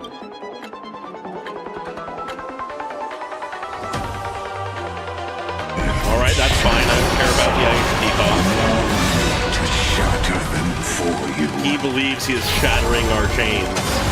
Tear the sky. Even if he must drag us out of the cave, he will do so.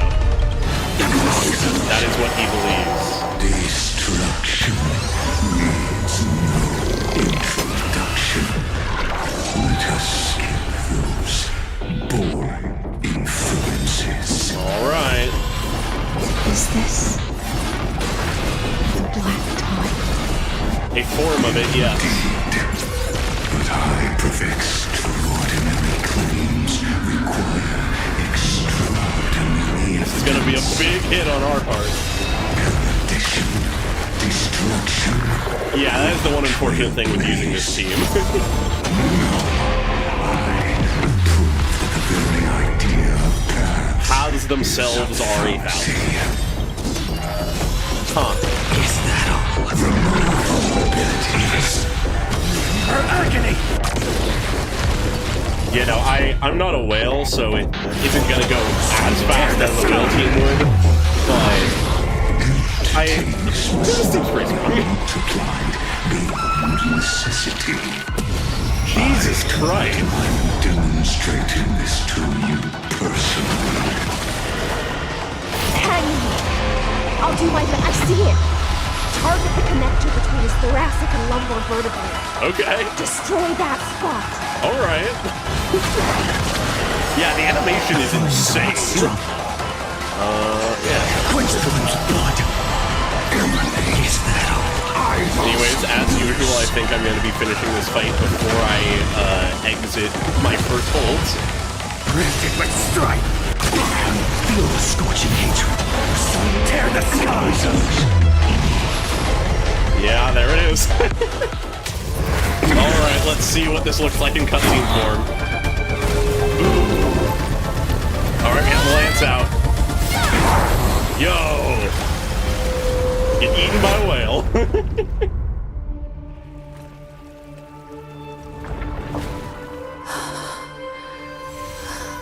Yeah, that's fair.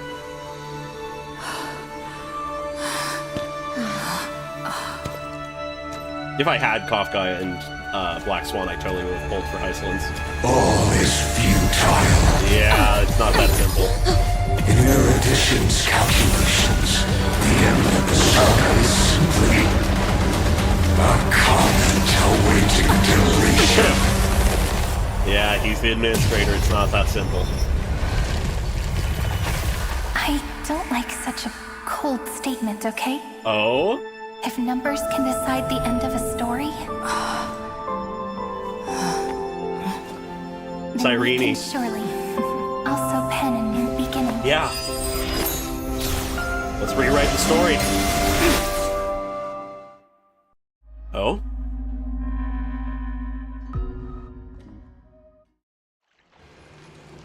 After the feast. Okay. Screwy, what do you think? Oh! If your hypothesis of Lygus' identity is true, then even if we remove the restrictions of the Ultimate Protocol, the chances of us defeating him in a head-on battle will still remain lower than the acceptable threshold. Fair. Therefore, victory will still hinge upon Miss Trailblazer. God damn it. And Miss One moment. Cyrene. Go on. Maybe we're thinking about the same thing. Apologies, folks. Lygus' cognition resides in the exomyth. He is both an instigator within the experiment and the observer outside of it. Oh, yeah. Logic. His inspiration circuit can simultaneously process the different time flows in and out of that world. Right now. Pausing. Can I access more than the sound settings right now? No, I can't. God fucking damn it. That is so fucking annoying. Alright. Let's endure this for a moment. That is incredibly annoying. That's where things get tricky. He simultaneously exists in two different timelines, where the internal clocks are wildly different. That old Intellitron's neurons have completely gotten used to that over this prolonged experiment. And that's why he holds home field advantage. Yeah. You and I should be able to manage that too, if given more time. Unfortunately, there's no if, and we don't have more time. That's why we need to change our way of no, thinking it's fine. If it's okay for you all, I can just wait until the next the key point I can lies access. in memories, right? The settings. Oh? You caught on quick. Preferably it You've doesn't go already straight mentioned into a my thing friend after and this. I, so it's an easy connection to make, no? My intuition has always been very on point. Yep. Good. Then I'll cut to the chase. Since his thinking speed far exceeds that of normal people within Amphorius, Yep. we are going to externally plant a memory into his inspiration circuit. Oh. Then, command it to loop endlessly until he gives in. Even the most flexible and sturdy inspiration circuit cannot withstand the traffic of a full-on information flood. When the amount of information exceeds his cognition filter's capacities, he will have no choice but to focus on processing this memory. That's when the parallel processing advantage he gained via Amphorius will completely destroy him. An image from a person's memory played in real time might only be a second for us. But for him in Amphorian time, it could be millions or even billions of calculations. Okay.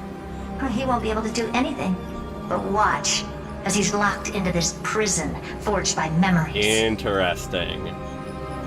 Then we can entrap him in the same kind of cycle as the heroes were in, and get him to experience Oh loneliness my god, and pain the in karmic that endless justice of it all. It's my greatest honor to be on the same page as the geniuses. That little one is still in that old Intellitron's hands and won't be able to respond to us anytime soon. But I don't think she'd refuse. So it's up to you to figure out how to execute this plan. Yeah, okay. I'm not sure how this happened, but I knew it as soon as I saw you. You are currently A mimetic entity. Entity of the remembrance. Okay. That's our pink Yes. puppy, yeah. I seem to be something you folks beyond the sky call a memo sprite. Yep. But that's fine by me. It suits me perfectly. I can serve as the vessel of memories and do my part for the final battle. Yeah. But before that, we have to tell you. The path characteristic you exhibit is very special. Oh? There's no way you're just a simple memo sprite. However, I'm sure about one thing. Uh-huh. You are a mimetic entity born in Amphorius. Yet you only awakened with the little one's arrival and only matured as she embarked on the path of remembrance. Yeah, okay. That means your existence is completely attached to her memories. If there ever Interesting. comes a day when she forgets about you for even a few seconds, or loses her last connection with Amphorius, She'll disappear? then you must be prepared for the worst. You will disappear in the memory zone, utterly gone, without even a single line of data to remember you by. We won't forget about you. But that's already happened, hasn't it? No wonder I've always had a weird hunch. But that also means I was right in thinking. As long as my friend and I are together, we can do anything. Hell yeah. Please tell me there's a moment of pause. There is not.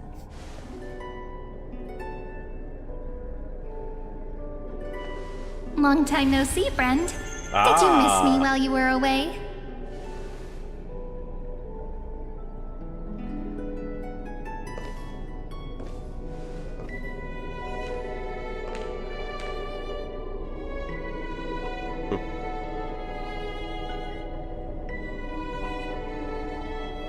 Of course I missed you.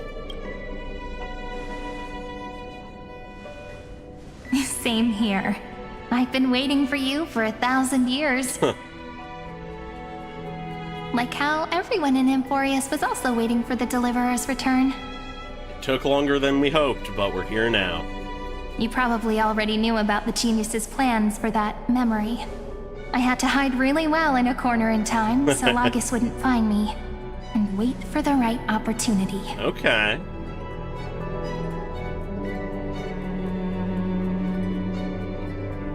Which is now.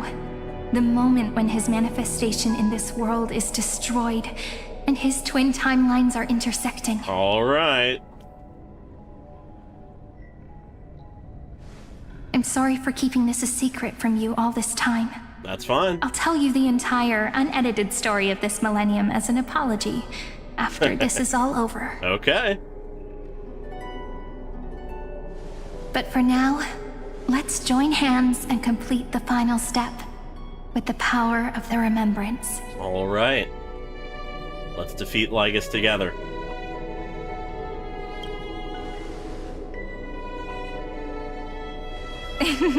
Yep. By the way, speaking of joining hands... Oh?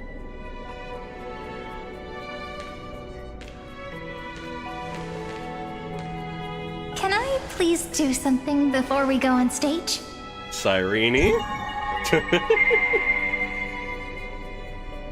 Remember the joke we made back at the Grove? Look! Aren't my hands pretty now? What a fascinating feeling. Like countless memories all swelling up at once. Huh. What about you? What did you feel when we touched each other? Ooh, the music. You're very real. Really? That makes me really happy. If memories can move people, then it must have been a happy memory, right? Now, please remember what you're feeling right now. Write it down in your heart and keep it there. Memories you want to treasure will never fade away. Even if immersed in the long river of time, these memories will still leave traces of their existence. Okay. So, if the view in your memory ever grows fuzzy, just reach out and touch it. Alright. It's like reading bedtime stories together at night. It wipes away the chill of passing time, sharpens the outline of memory, and restores its power to nourish the spirit. Now, I'll carry this power with me, and for a little while, I must part from you. Alright. As I step into the long cycles of this world. Okay. Give me your blessings, friend. Then, let that bright future be, as we have written. As we have written. Then, I'll leave it to you. Okay. We rewrite the story.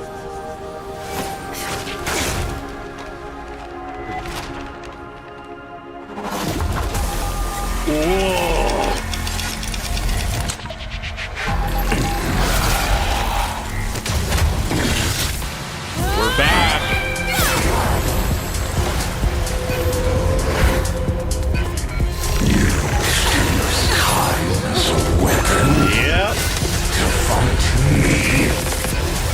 get ready to remember quite a bit. It's just gonna keep happening.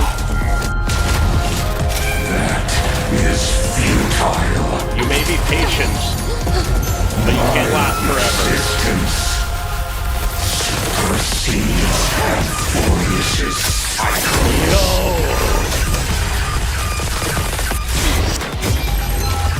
We will continue to rewrite the story until it becomes true.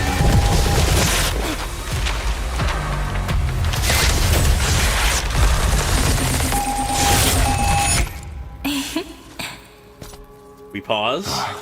All plays are like this. Oh. Once you're on the stage, it's hard to return to the audience. Welcome to our story. Lygus and feel? Cyrene. Interesting. Interesting. Xandar, rather.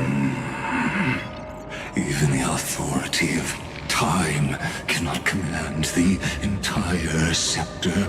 We have come to bargain. Yeah. Extrapolation into a loop. If this was no system malfunction, then was I implanted with a mimetic entity of the remembrance? Maybe. You guessed it right away. As expected from someone people call the first genius. I'm gonna keep doing what I just did if you don't stop, you know? Giving him a My chance. friend and I won't allow you to leave this memory, no matter what happens. Which means you are now trapped, Lord Xandar. Yep. An elegant idea and an exquisite execution. Regrettably, it is you who are restrained by time, not me. He is patient. Know that patience is my greatest weapon. Waiting and victory The fight are on the loop. same for me. Yeah, that is the unfortunate thing. Will crumble before I do in this moment stretched out to an eternity, just like Kazlana will. Yet all I need Just like to he do will. is to wait. Notably not as did. yet another futile bug falls down the Kazlana's cliff still fighting. and into the bottomless abyss. Now I'm a pink bug? My looks are seriously changing all the time. Yep, but we love you still. But you're not wrong. We're definitely not gonna solve the problem if we just put you in another prison. Fair. So that's why we never wanted to do that in the first place. Oh? I shall answer your confusion purely out of my respect for those who came before me. Have you heard of the synesthesia dreamscape in the Asdana system? Interestingly, that place once had a prison too. Yeah. Life forms living in that environment, abundant with memoria, have a chance to connect their perceptions with each other's. Even across great spatial divides, they're able to detect shifts in one another's states. I call this phenomenon memory zone entanglement. In Asdana, people made use of that phenomenon to build a nation within a dream. After adding in the catalysts of harmony and remembrance, that is. Yep. Is that how you walked into my prison cell? Using those same principles? I would much rather call this location our negotiation table, Lord Xandar. Nonetheless, your hypothesis is correct.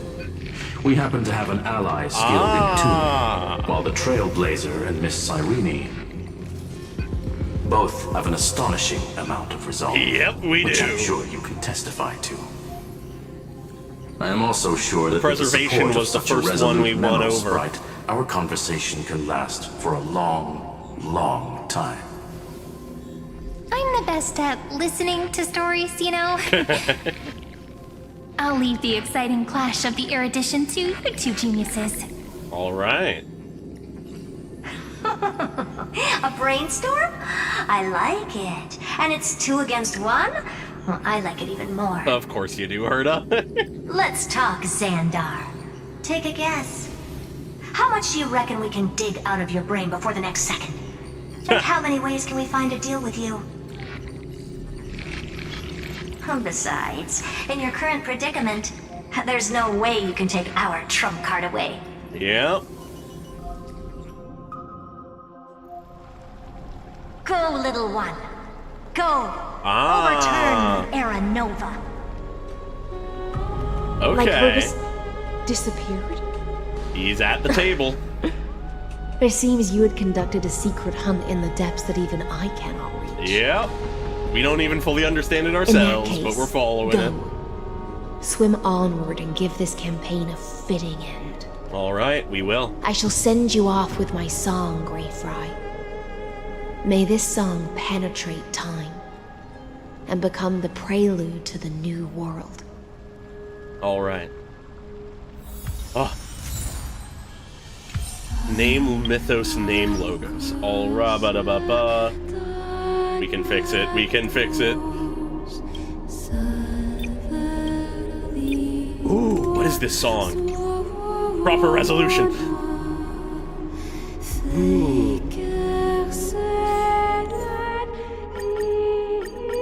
Just taking a moment to listen to this.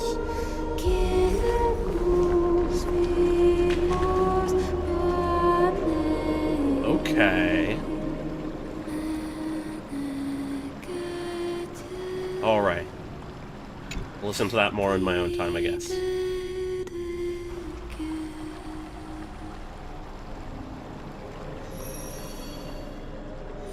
We submit the core flame. The last one for this cycle.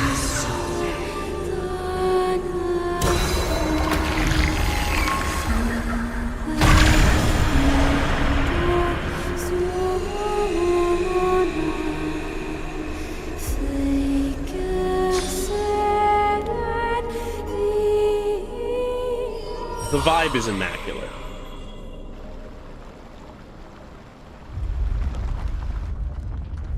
What happens now?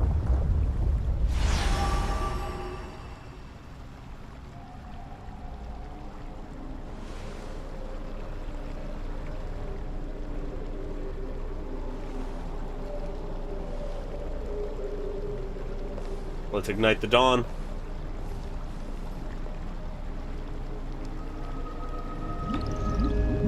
What is it, Dux Iceland? Gladiorum, you have completed your duty. Oh. Saridra. A new dawn is about to rise. Why not swim towards it?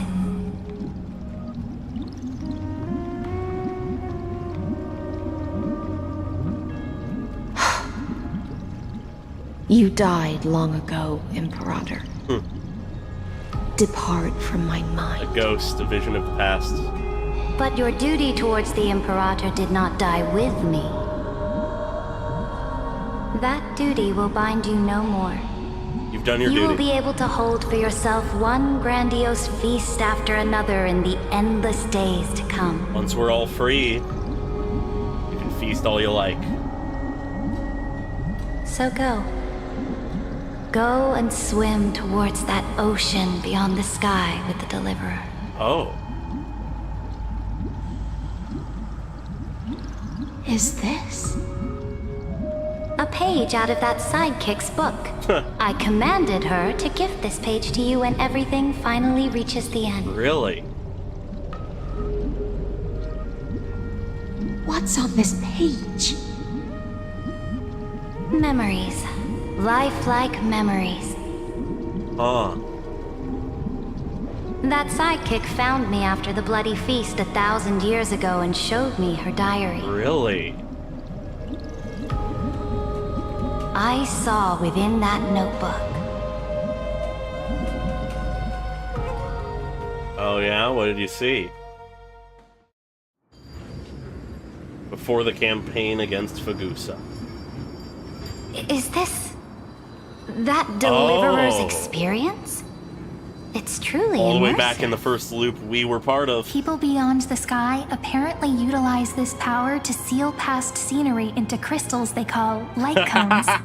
Oh my god, tying it into the lore of light cones. But I only know so much about the remembrance, so I can't completely replicate the past. But I'll do my best to talk about the missing parts. Okay. I'm all ears. Go on then. Do your best. But if your chatter gets too boring, or if I deem it offensive, then law will become forever beyond your reach. Got it. I'm sure you'll find this to your liking. After all, it's human nature to want to embark on a journey into the unknown. We are explorers. Trailblazers. Ah, Saridra. What To browse some brightly memories. colored annals. The journey of the Deliverer's conquest. Let me partake in it. Our conquest. Is this a fortress in the sky? Oh boy. This is the first Going a step lot of on the my way friend's back. journey among the starry seas. Interesting. This place is called the Herta Space Station. Just think of it as a supersized grove of Epiphany. Fair. That's a good comparison. Oh, so it's the territory of that witch. She and another Antikytherian lent me a helping hand back at the banquet. Look, over there. Never expected to Looks like she's be in talking to Herta Madame Space Herta in this Station memory. during Amphorius. Let's go listen to what she thinks about this world, all constructed by eons and paths. Okay. Are you telling me that woman is Herta? In a She way. seems shorter than I remember.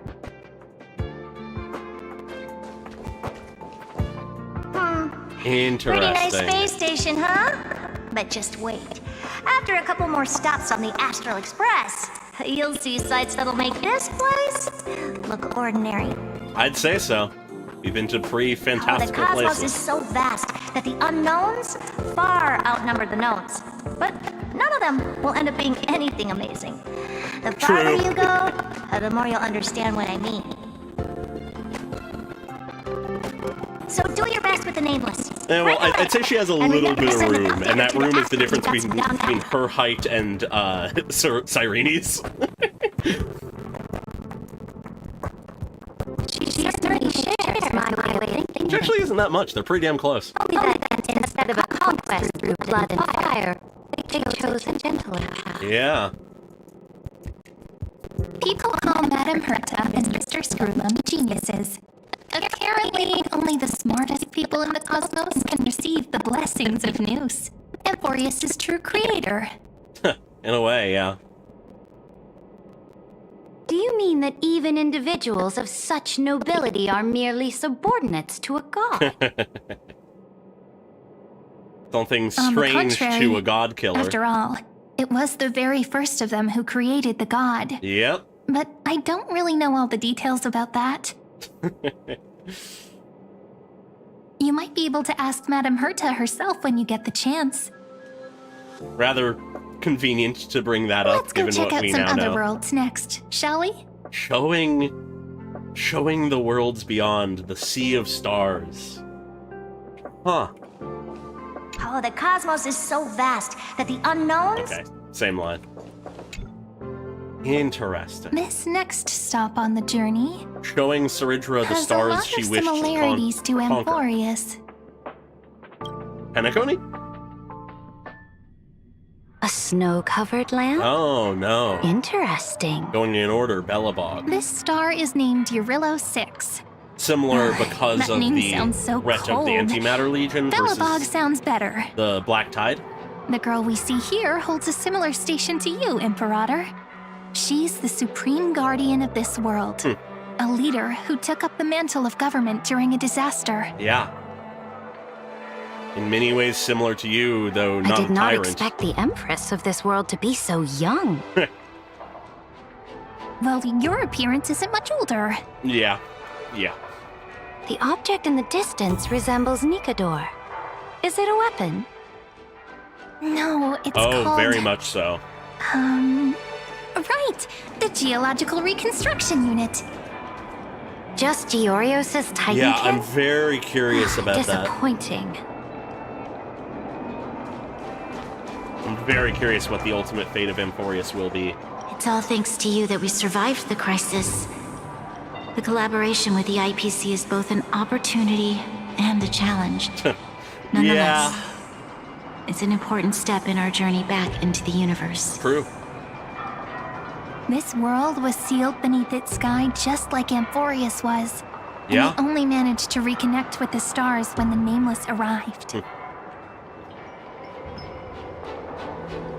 That IPC she spoke of, is it a more powerful organization? Yeah, you could say that. Yes.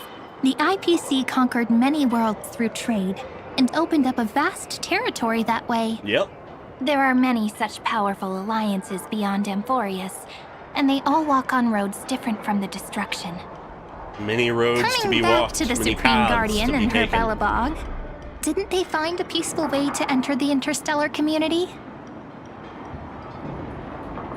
I see. That cannot be true. That IPC would never have grown so big on trade alone.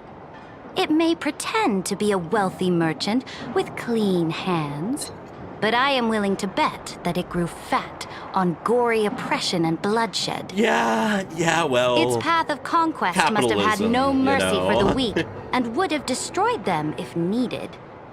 Are you telling me that this snowland never thought about tossing its dignity to the wind and kneeling to the IPC? I will not believe it. I will never allow the Imperator's empire to be sullied by others. Amphorius must become a power so strong that no interstellar foreigner would dare to look down upon us. Imperator, Belobog isn't as weak as you imagine. Yeah, reality Listen. is complicated in I Star indeed Rail. hesitated. But now I understand what we must do. Belobog must learn how to walk on her own until she no longer needs the support of others. Becoming and independent. Can stand on her 2 feet among the stars. Even if I may not live to see it, I believe such a day will surely come. Yeah. They still have their dignity intact. One day, They have that determination. hope will melt through the ice and help them into a prosperous tomorrow. Sound familiar? But the order of the cosmos is already set in Yeah, stone. mimetic entities are The old very laws wacky. decree that only the strong survive, binding the weak in an unbroken chain until they wither and turn to dust. Unless they embrace the power of the destruction. And there's the trick. Amphorius must shatter the old law and become the new order among the stars. Speaking of the Order, another one of my friend's companions may be able to enlighten you further on that. Uh-huh. Let's go to the next page. All right. Interesting. This next world is a nation of dreams. The first time I heard about that place, I didn't even know what to think. We're skipping to Penacony? Interesting. Just jumping over the LeFou.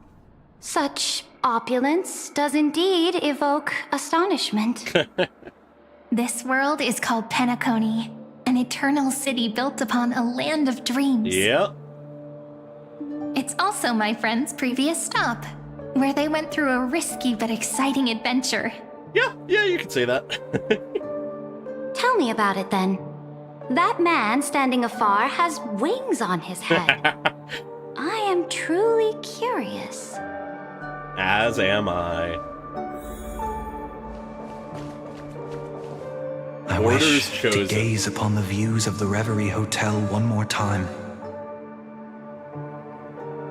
I'll be just a traveler when I come back here again.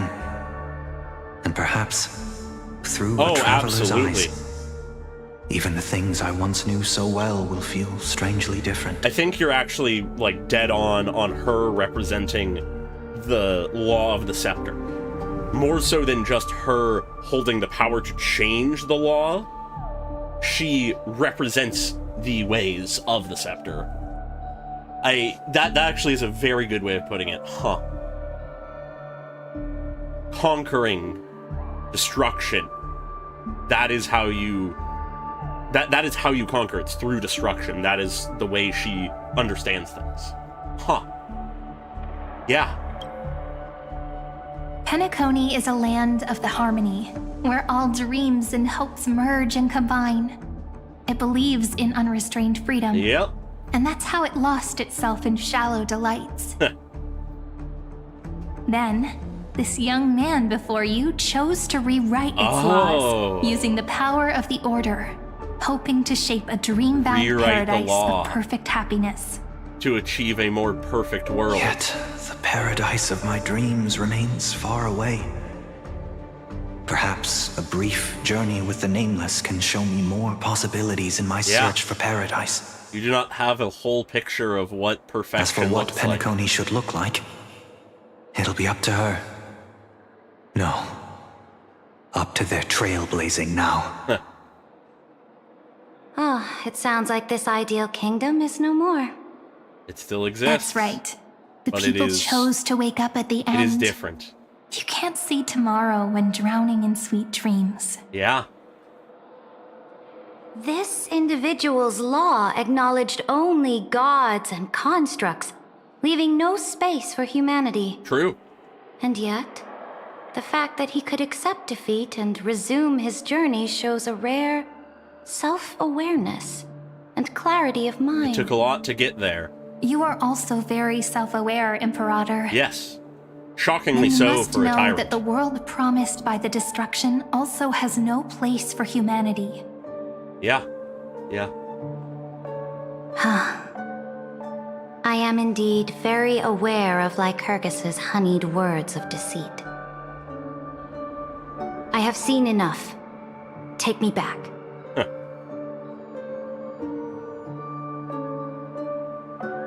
True.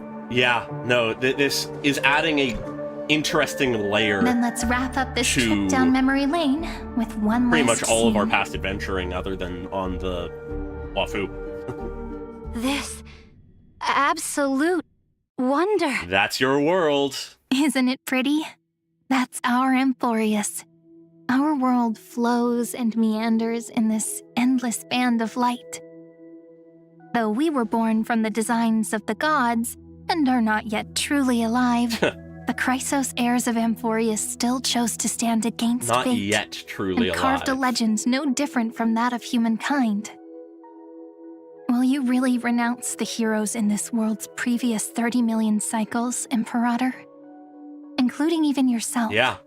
You played a Will part you in bow this. to brutal destiny and allow that puppet master named the destruction to have their wish? Will you bow down to the greater force? I know what you want to do, sidekick.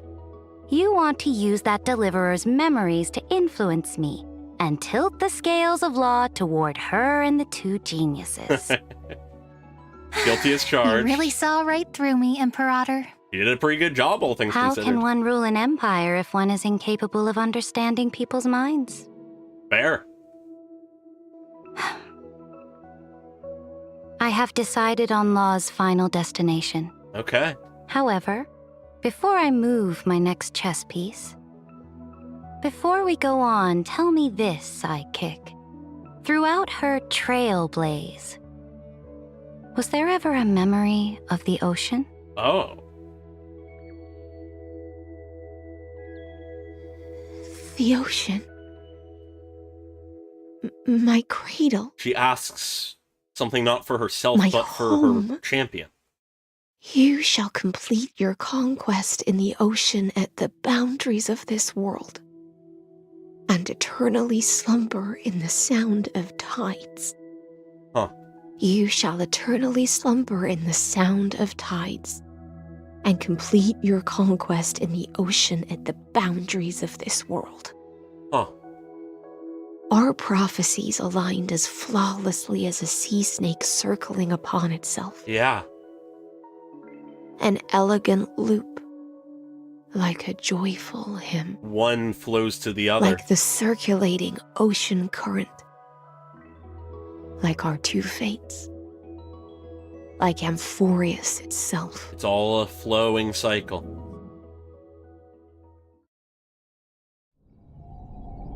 At the end of the campaign. The trial is over. So tell me, who will own the divine authority of law? I won't give it to anyone. What? I am the law. Why should I give my imperial crown to any other? That's not unexpected. Both the Deliverer and the Theoros came from beyond the sky. They have no right to interfere with the lands I conquered with my own two hands. The law of Amphorius shall be determined by Amphorius's master. Not at all surprising. What exactly did you see in the trial? Everything. I saw everything regarding the rules of this world's operation. I saw the laws of extrapolation that Theoros spoke of. Huh. I saw the ultimate protocol. Ultimate protocol. As long as I offer a sacrifice of equal weight, I can rewrite the laws of this world according to my will. I can turn good into evil, ugliness into beauty, and weakness into strength. So what do you change? Fate gave me a very fair deal. One rule change for the life of one demigod. What are you planning to do? Sacrifice herself. You can't guess. We can conquer the stars without relying on any power from beyond the sky. We just need to make some reasonable sacrifices. Your ambitions have already made so many people give up their lives for the law. And you're still not done? She's not done, but she won't be there to see her own conquest. I am determined for Amphorius to stand on her own 2 feet among the stars. Yeah. You are She believes in the story reason. of Belobog. You think such a simple and hypocritical statement can justify your atrocities? There's no new without destroying the old. That's what you consider an atrocity? Ironic, for that is also the unchanging law of Amphorius's revolutions. She's so messy, I love it. Ever since the Flame Chase prophecy resounded in the distance, fate has decreed for the Chrysos heirs to ignite our blood and illuminate this dark age. People would still be puppets of the old dynasty if it weren't for my conquests. But your world doesn't seem to be any different from your predecessors. Bloodshed, tyranny, oppression. What is it all for if you're doing the same as You're those making the before you? same mistakes they did. Go and see everything for yourself. Go to any library I've built. Go listen to the rumors on every street corner.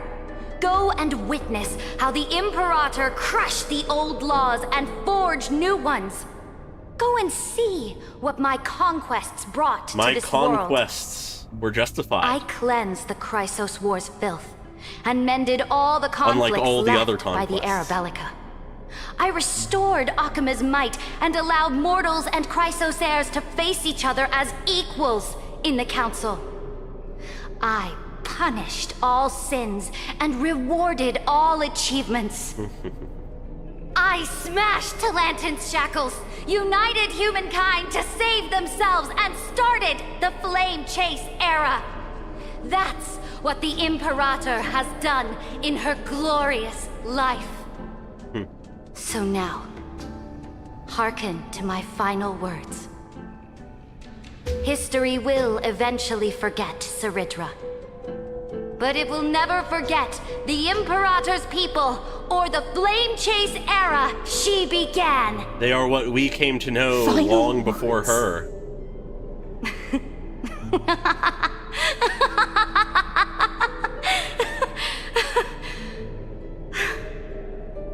Amphorius is about to be destroyed. There's no time left for pointless debates. Sacrifice must be made, and we know There who is must only pay one law I want to overturn to aid the final battle of deliverance. So I will only offer the life of one demigod. In the name of the Imperator, I command you one last time, Electra. Either sacrifice yourself for conquest, or pierce this tyrant's chest with your sword. Thus, the Imperator concluded her final speech. The choice is yours. At the end of her life, You believe at me the a last tyrant, moment slay before me. she stepped onto the altar, she gave her most loyal subject the choice to decide fate, just as she promised her compatriots before her very first campaign. Yeah. My blood flows There's in plenty you of now. ways you could question Heroic their ideals or compatriots. morals. Follow me, Question and their we'll actions. seize fate's reigns. The But they Imperator have fell. results and they lead Some towards say victory. that the Dux Gladiorum turned traitor and killed her liege. Some say that she imprisoned the tyrant in a shallow pond of water, then left. Which meant the Imperator had to kill herself to rewrite the law. That'd be brutal. There are countless stories about her death. All we can be sure of is when the knight left the vortex, the Imperator was still mumbling about their past conquests together. Huh. The beginning Yeah. and the end of True her history is existence. never clean. Imperator, wait! Ooh. How could someone of your status come to the front lines? Let me be the flag bearer! The troops defending the pass to the west of the grove, have they surrendered? They ran as quickly as they could when they heard your name. The Golden Cocoon Pass is now in the First Legion's hands. Good. What about the Delosian militia? The 3rd Legion set fire to the mountains and flattened everything west of the basin. They just need a few more days. That is enough. We cannot afford to miss an opportunity for victory. Lastly, how many Ladonian cannons are left? They are no more. The 2nd and 4th Legions have destroyed them all. Very good. They now have no way out, no reinforcements, and no artillery support.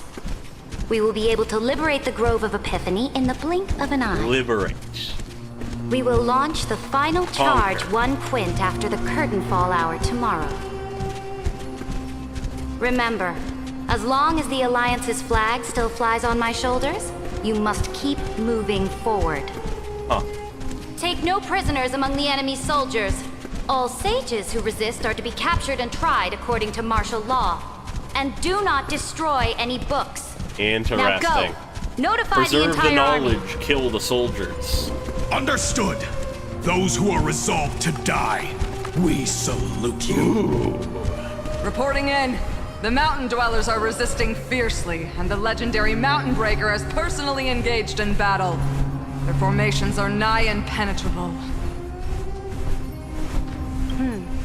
Then cease our frontal assault. Send scouts to all legions and tell them to retreat into the Tritos Plains before the parting hour. Stories Are of her you conquest. planning to surrender? It's a strategic change of plans.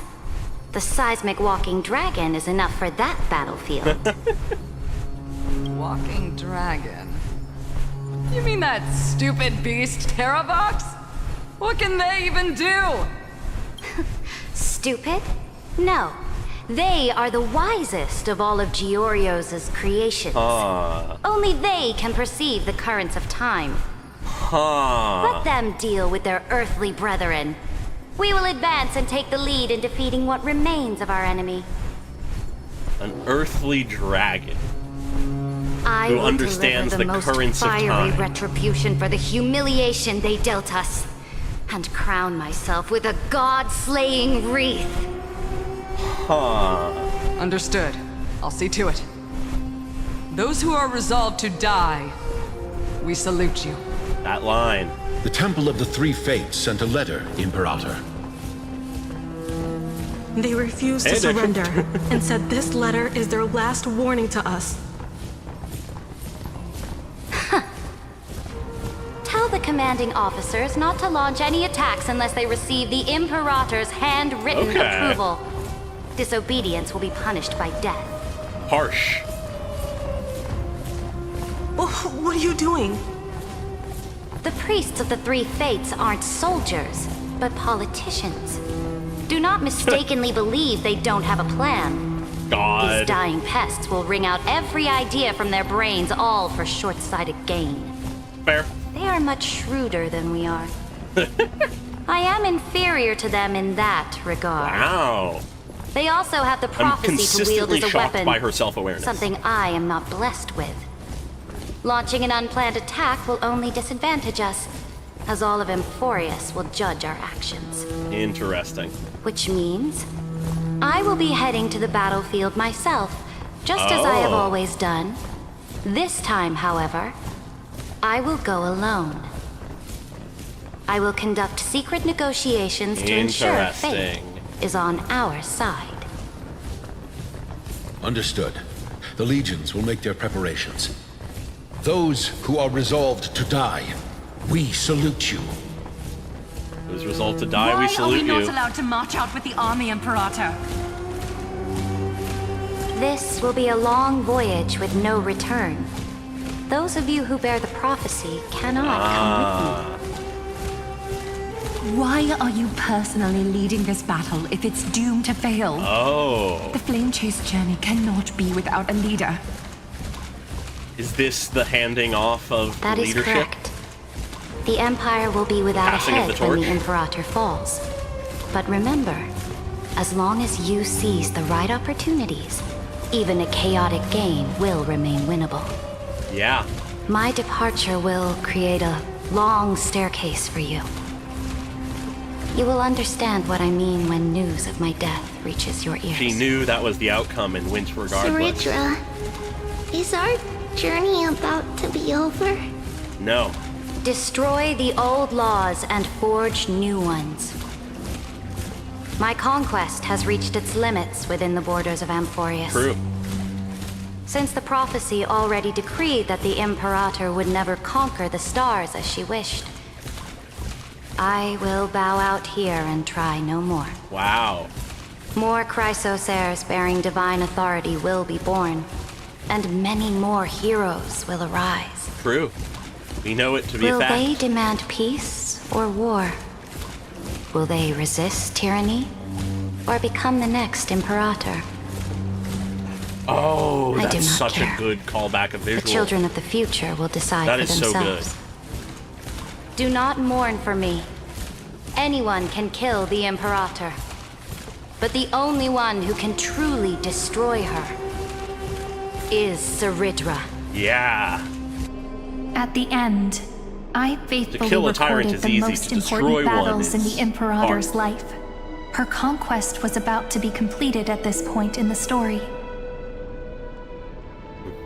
However, We return to this for song. some reason, a memory suddenly entered my mind just as I was about to put down my pen. It was a journey on a fantastical train. Oh. I had the honor of having a heart-to-heart conversation with the Imperator under the stars. And I asked her this question at the end of that discussion. How do you want history to remember you? As a hero who gave up her life for the Flame Chase? Or as a tyrant? What are you? What will you be remembered as? She answered so quickly, as if she had made up her mind long ago. I would rather be forgotten than be defined. Wow. Whoa. Oh, I don't know why, but that hits. Because the law can be neither eternal nor unchallenged. And only humanity can pen laws into history's pages. I am no hero. I am no tyrant. No, I am have merely shattered a forgotten the page in greatest history. Law of Amphorius. I change the laws, others will change them after me. The game is nearing its end. Dux Gladiorum. Even though You killed the Imperator in the previous 30 million cycles. This time, you finally found your own law. Oh. Then, High Sealants, Electra. I will ask someone to deliver the prophecy's ocean at the boundaries of this world to you. Filling that prophecy, Will filling that you wish. choose to swim into that ocean? I do not care. Your choice is your own, not mine to worry of.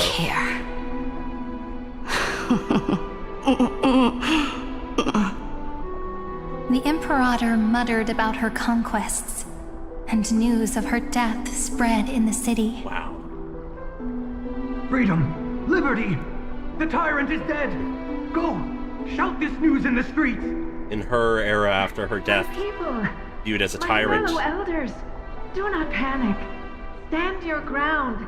viewed later as the Has paid for her ambition with her life. origin of the Flame Chase era. People once And by the end, cheered for forgotten. my ascension. And now they cheer for my fall. No matter. I am fond of applause. Saritra is so interesting. I'm struggling to put into words who exactly, like, what exactly she is. The cosmos.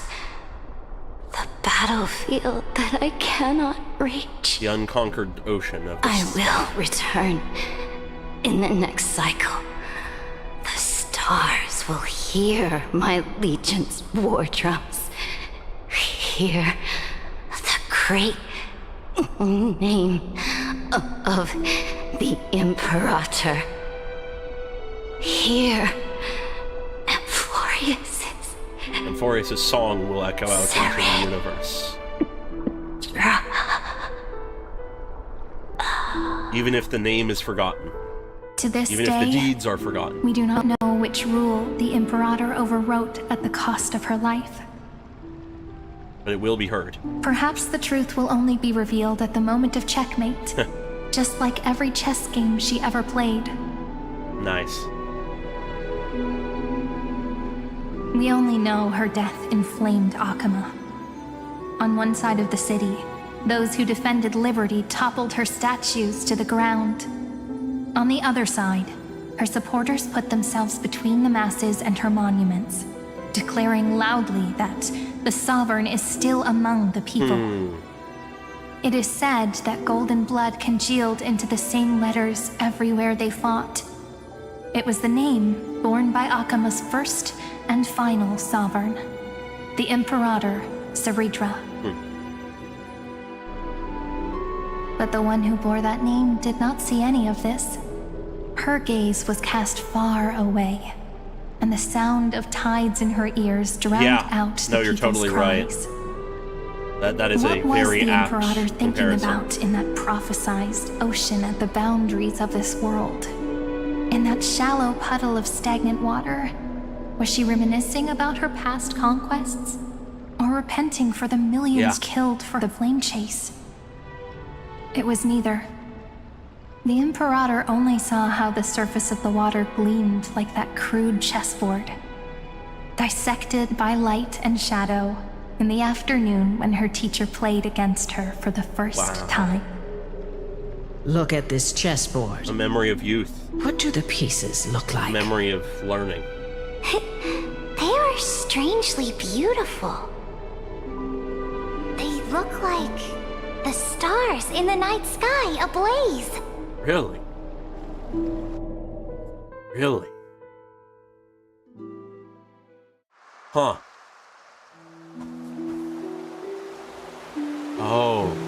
From that page, Yeah, this is the ocean. Emerged. An ocean. Yeah. So vast. So pure. Not a single trace of corruption. Yeah.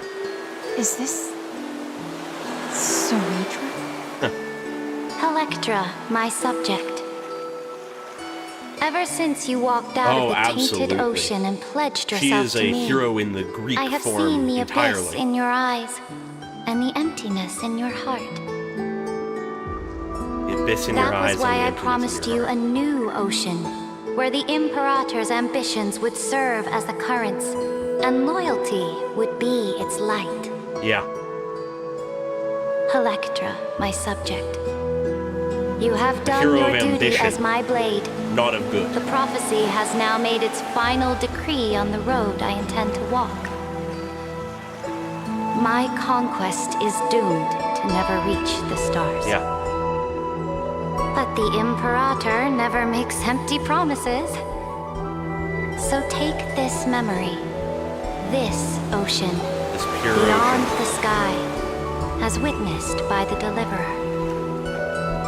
This is the final gift that the Imperator can leave for her subject.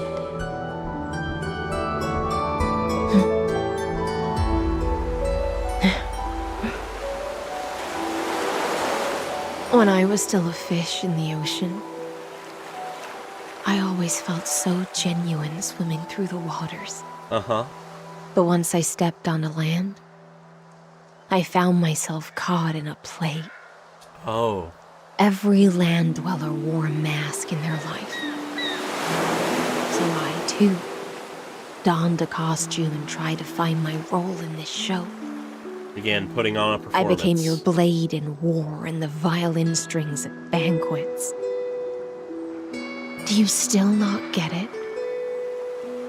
I do not long for the oceanic depths of my homeland. Oh. Nor do I crave the swelling seas beyond the sky. What is it you crave?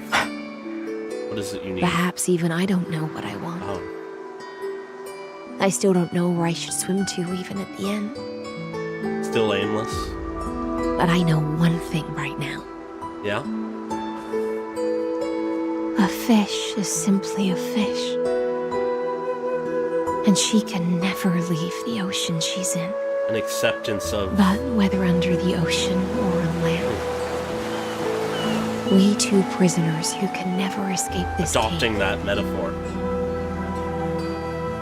can still look outside the cave and see the stars. Even if you cannot leave, you can see what is outside it. I have to admit, the 12-factor simulation of life in this experiment has far exceeded my expectations.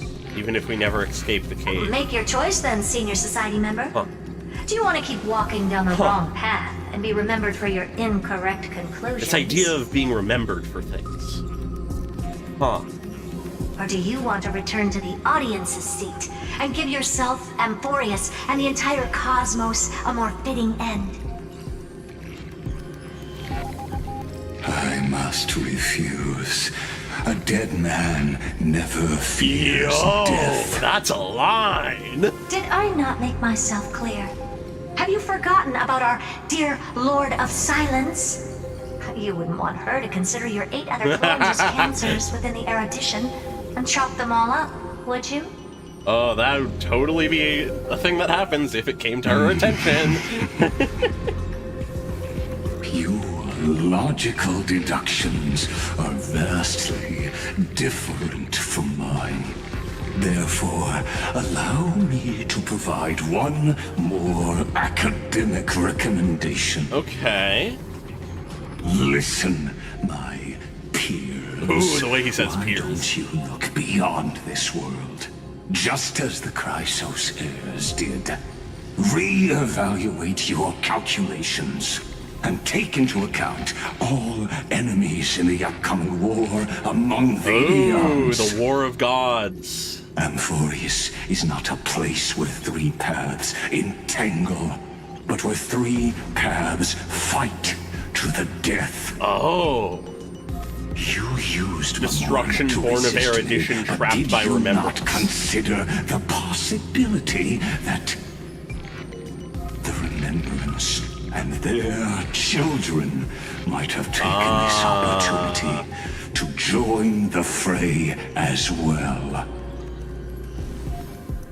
In the meantime...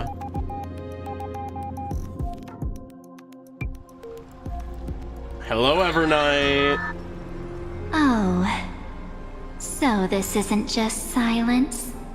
It's he's the amazing. Answer.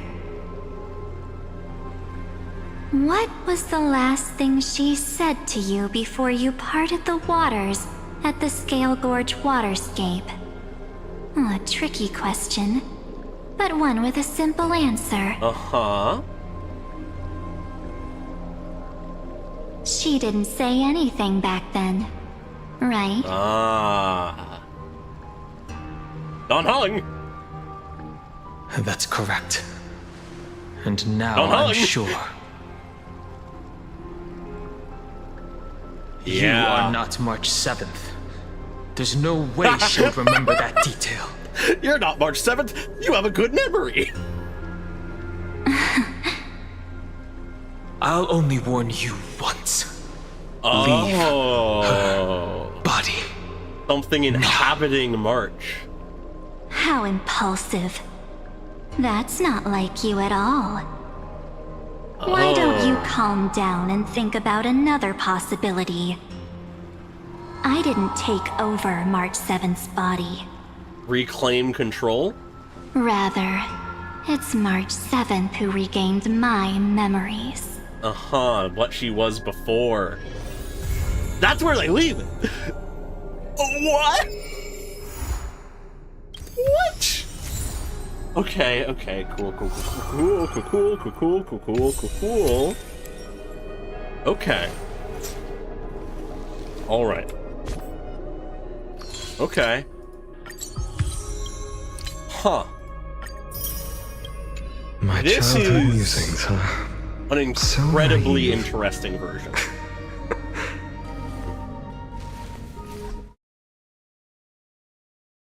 Just gonna, now that we're already done, swap away from the game. Huh. I'll check out the as it's written stuff in my own time, but huh. Oh yeah, the pacing was very solid in here. I would probably say, personally, that 3.4 left me more, like, truly just, like, it impacted me incredibly. The story of Finon was crazy, but I would agree that this was slightly better paced. Which is impressive, because things were already very well paced.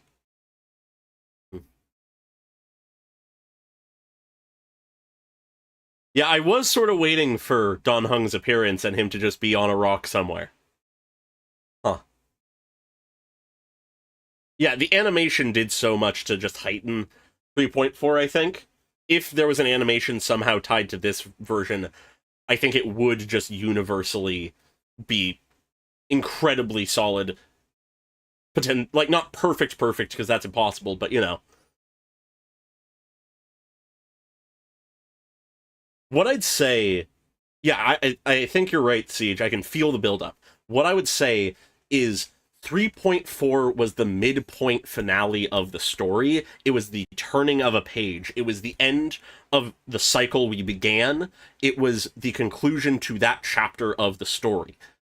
3.5 is the beginning to this new chapter.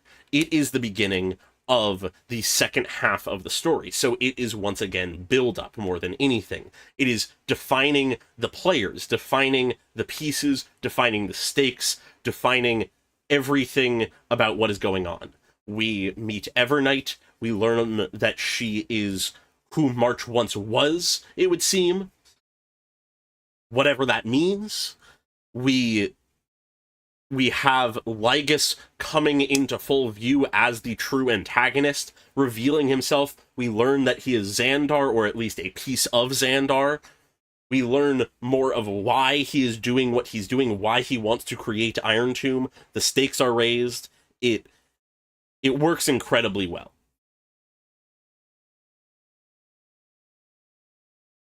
Yes, no, there is so much still to learn, despite the fact that it feels like we are constantly on the verge of the climax. It is impressive, the balancing act that Amphorius as a story has been able to pull off. Since the first version, there have been climactic things happening. And despite that, it is still this building upon itself story. Every version builds upon the last one. And it is just building to what I can only imagine will be, if they can land, like, if they can stick the landing, the best objectively piece of storytelling that Star Rail has ever done. I think they've already reached that, but it would be even more so. If not the best storytelling of most of the games. I obviously will not say that in earnest right away, because we still have the rest of the story to do, and they could mess it up, they could not stick the landing, they could also deliver something satisfying. It just isn't the utter peak, because, I mean, Impact Third has some big moments. Impact Third has some truly striking moments. Not to say Genshin and Zenless don't either, but yeah, I'll be curious to see if they can keep elevating.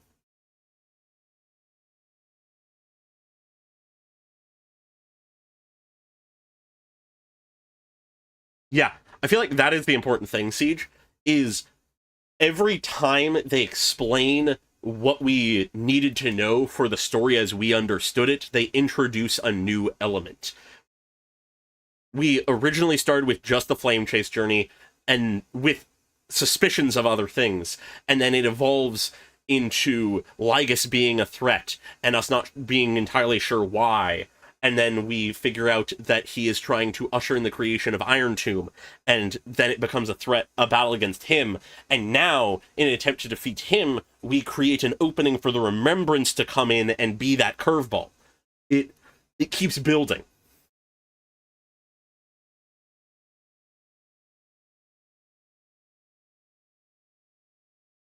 Yes. No, I completely agree with that assessment of Impact Third. It is a deeply messy game and story that has some of the most insanely perfect moments of any story. The highs that it can hit are insane. But if Amphorius, though you could argue certain points were poorly paced, if Amphorius continues to just keep heightening and keep improving and keep getting better until we reach the end in a few versions, it probably will be the epitome.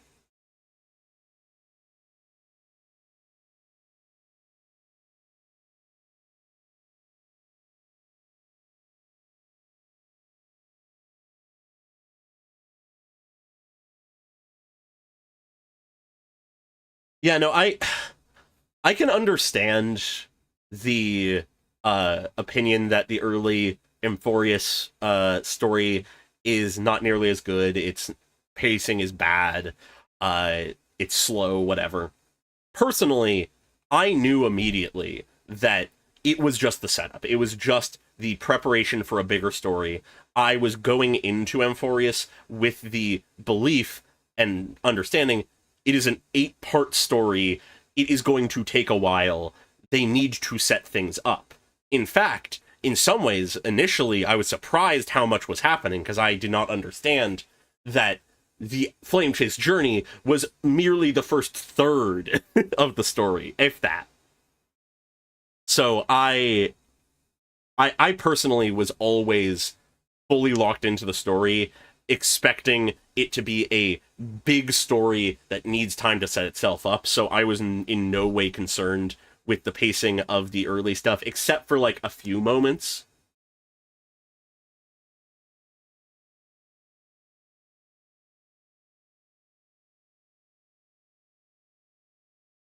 Yeah, the incremental release of games like this are simultaneously a blessing and a curse, because it can capture that same sort of feeling of a TV show releasing episodes every week, but it's obviously a slower pace than that.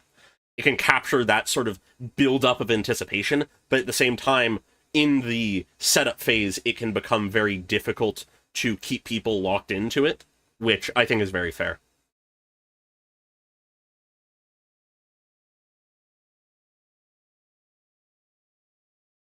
Yeah, no, I will never say anything bad of people who didn't enjoy the initial story, who couldn't get through it, who felt like it was too slow, boring, whatever. Personally, I fundamentally disagree with that. But I can understand why and how people get to that, and therefore I'll never blame them for that. People have their own opinions. Stories hit people in different ways. That's just how the way things are.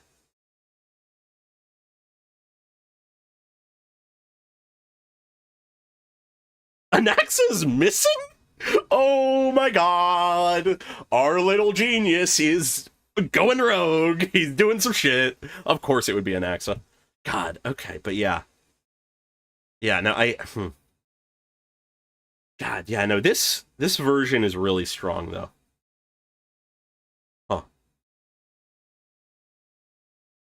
Okay. Yeah, I think before I go, because I don't want to linger too long, there's a few other things I'd probably want to do tonight if I can. I think I want to touch on Lygus a little bit. Xandar. Because...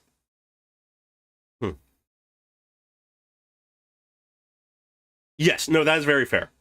Patience is what it asks of people, and no, not everyone is Lygus. And that is not a bad thing. It just is a fact. But yeah, Lygus is, I think, the best villain Star Rail has had. It's one of the best villains that has been in one of Hoyo's story. Like, I'm not putting him up there with like some of the best yet. We need to see how he resolves. I'm not inclined to say someone is the best until their story has concluded. It's just, as the current path is, he is up there. Because he is objectively a villain. He is not a forgivable person. He is doing things and has done things that are reprehensible. And his VA is immaculate. He makes you hate him so much. But he has his reasons, and you can understand his reasons even if they are flawed and confused and separated from reality. His barely contained anger is, I think, what really makes it for me. He is this being who has existed longer than some gods. He is a figure who has seen the changing of the universe. He has constructed this entire simulation. And so he is someone fundamentally above almost everyone else in so many ways. And yet he believes in what he is doing as a way to make the universe better. He believes his atrocities will bring something better. He views the world through that metaphor, that allegory of the cave.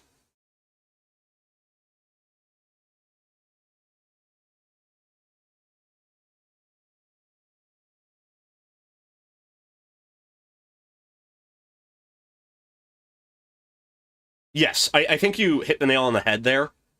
Sympathy is the key term. Understanding a villain is different from sympathizing with a villain. I understand Lygus. I do not sympathize with him. Those are some of the best villains in my mind. Villains you can sympathize with are also incredibly good when done well, but there is something to the villains that you can hate, you can loathe, you can get angry at, and you can deny everything they say, but know why they're saying it and not think it's ridiculous. There's something special to that. There's a fine line there. And he strikes it. Because he has seen this god of knowledge be created thanks to him ushering people onto the path of learning, and seen how, in his view, Noose chained everyone. It defined known and unknown. It locked people into a state of reality, almost. There is structure. There is... It's hard to put into words, because it's so, like, almost fundamental to reality, in a way. But because he is someone who existed before it, he sees how everyone in the universe has been constrained by the erudition.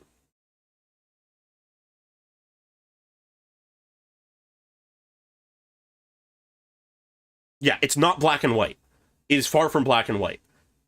He's not a good person, but good and bad are erroneous terms in the first place. And it's enemies and villains and antagonists like this that really show that. He is doing something horrible because he believes it is good to do so. He believes that the universe will be better off. The inhabitants of the universe, everyone who lives and will live and has lived, will be better off, freed from the shackles that he sees them in. He wishes to free the universe by destroying it. He's an accelerationist, as I joked. If you can bring destruction to the current universe, a new, better one will be born from it. If you can kill the prison warden and break the chains, destroy the prison itself, then people will be free. He has tried to pull people out of the cave. He has broken their shackles and told them of a better world out there.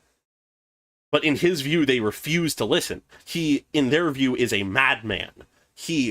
They do not believe in what he says. He is the one enlightened figure in this universe who has seen the truth, and no one will listen. So the only option is to tear everything down around those he is trying to save so that they are forced into the truth. That is his belief.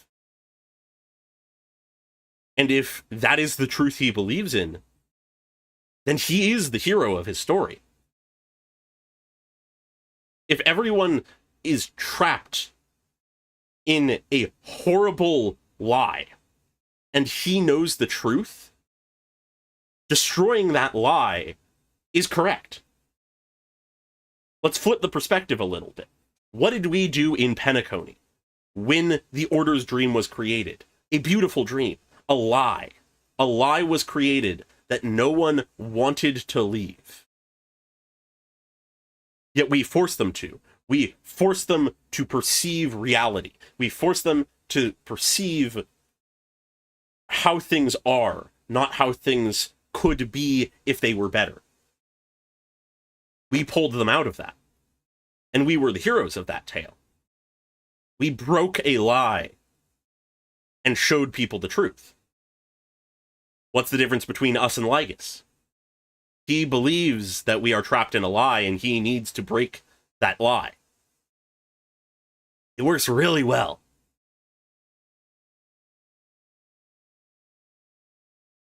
Yeah, no, absolutely. The allegory of the cave ties into that good and its definition and the trickiness of that. Morality is a perspective thing. Nothing is good or bad until you define what is good and bad. And everyone can define it differently. Everyone has a different form of morality. Morality is not a singular thing. And so, everyone's a hero of their own story, or at least they can be. Doesn't mean they're the hero of everyone's.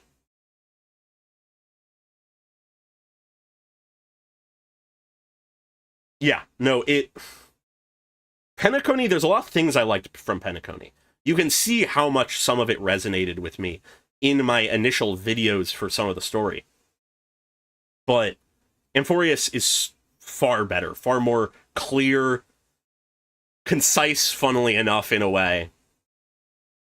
And yeah, it hits very hard. That's the other thing. Yes, no, absolutely, Pokelove. It's not just Lygus who is this morally gray villain. Well, morally gray is a hard thing to say. From our perspective, he's purely dark in many ways. It's just that it's not as simple as that. But the fact that Castellana, a vessel of destruction, is one of our heroes. Saridra, a tyrant through and through, who conquered everything, destroying and killing in the name of liberation. Hyslins, an assassin, a blade of that tyrant. Aglaya, someone who cast aside her humanity to do what must be done. Anaxa, someone who pursued truth above all, even beyond morality, even beyond just what is acceptable.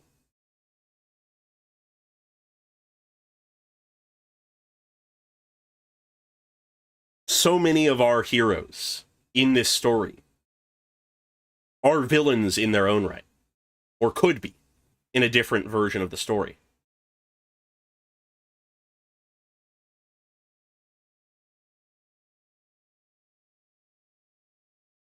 The Battle of Beliefs is absolutely the way to put it, Undom. That, I mean, it gets down to the idea of paths. It gets down to these warring aeons.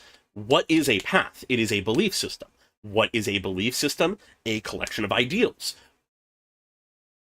And fundamentally, if there are different paths, there are different ideals. Those ideals may not work correctly together.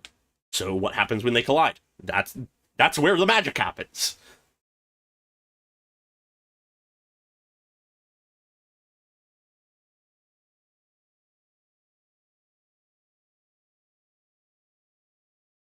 Yeah, the amount of space they've been giving Amphorius is what really is letting it shine.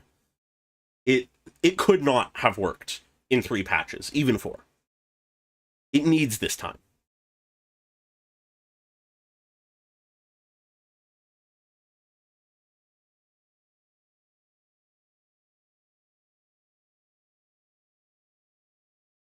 Yeah, and that's the thing. Even just that fundamental thing of the conflict between the paths, that is Xandar's argument. The paths themselves constrain people and create derision and chaos and destruction. Freeing ourselves from those is the only way for freedom, and true escaping from the cave can happen.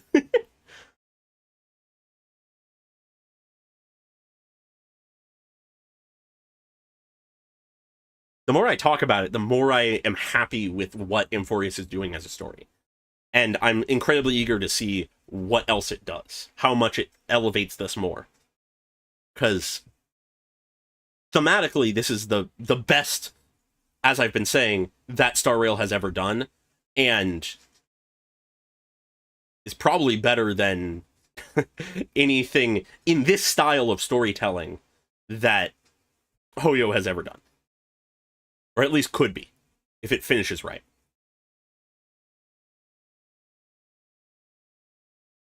I feel like that is the important distinction, this kind of story, because, as was mentioned by, I think, Pokelove, Zenless is very much a different kind of story. It's much more the characters. Not to say that this isn't, but this Star Rail has a core plot and motivating structure to its story that the characters get swept up in, where Zenless is much more a setting that is used to explore its characters, if that makes sense. And Genshin is very similar. Every region, though there is an overarching plot, every region establishes a new setting and a collection of characters to exist in that setting, and then says what happens when they interact and we appear as a third, like an extra factor. Both Genshin and Zenless are much more character motivated rather than plot motivated, where Star Rail is more of a blend of the two.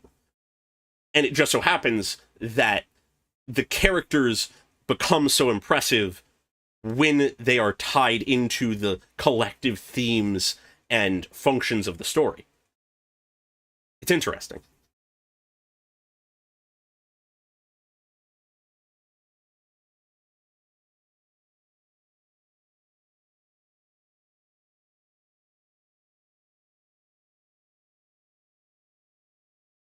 Yeah, no, that actually is a very good point. If there were a more humane way, a less cruel way to achieve his goal, if it did not involve killing and destroying and devastating and eradicating, could we escape the cave? Could we show people the way? And I think so. I think there is. A belief that I have sort of come to in the last, I don't know, year or so, is that very few things are impossible.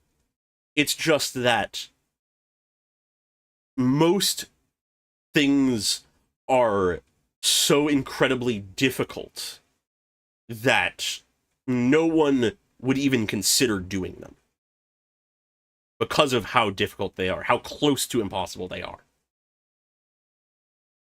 If there is a simpler option, so many people would take it, even if they become a tyrant, a monster, a villain. Even if it's to achieve something good, many will take that easy path. Even if there is a harder path that is not certain, but possible. It ties into a lot of my opinions on redemption in stories. To redeem someone, to atone for past sins, is incredibly hard. But possible. Someone so far down a rabbit hole, someone so ingrained in destructive beliefs that it seems like it's impossible to get them out, can be. It's just unreasonably hard to get them out of it, often. Yeah. I mean, yeah, it very much does come down to that very basic concept of what's easy versus what's right. But if you really extrapolate that out far enough, it's understandable why that harder path is often not taken. But yeah, at this point, I'm getting a bit too philosophical, I think. So I'll leave that there. As it says, head by Siege, we have the power of friendship on our side, so nothing's impossible.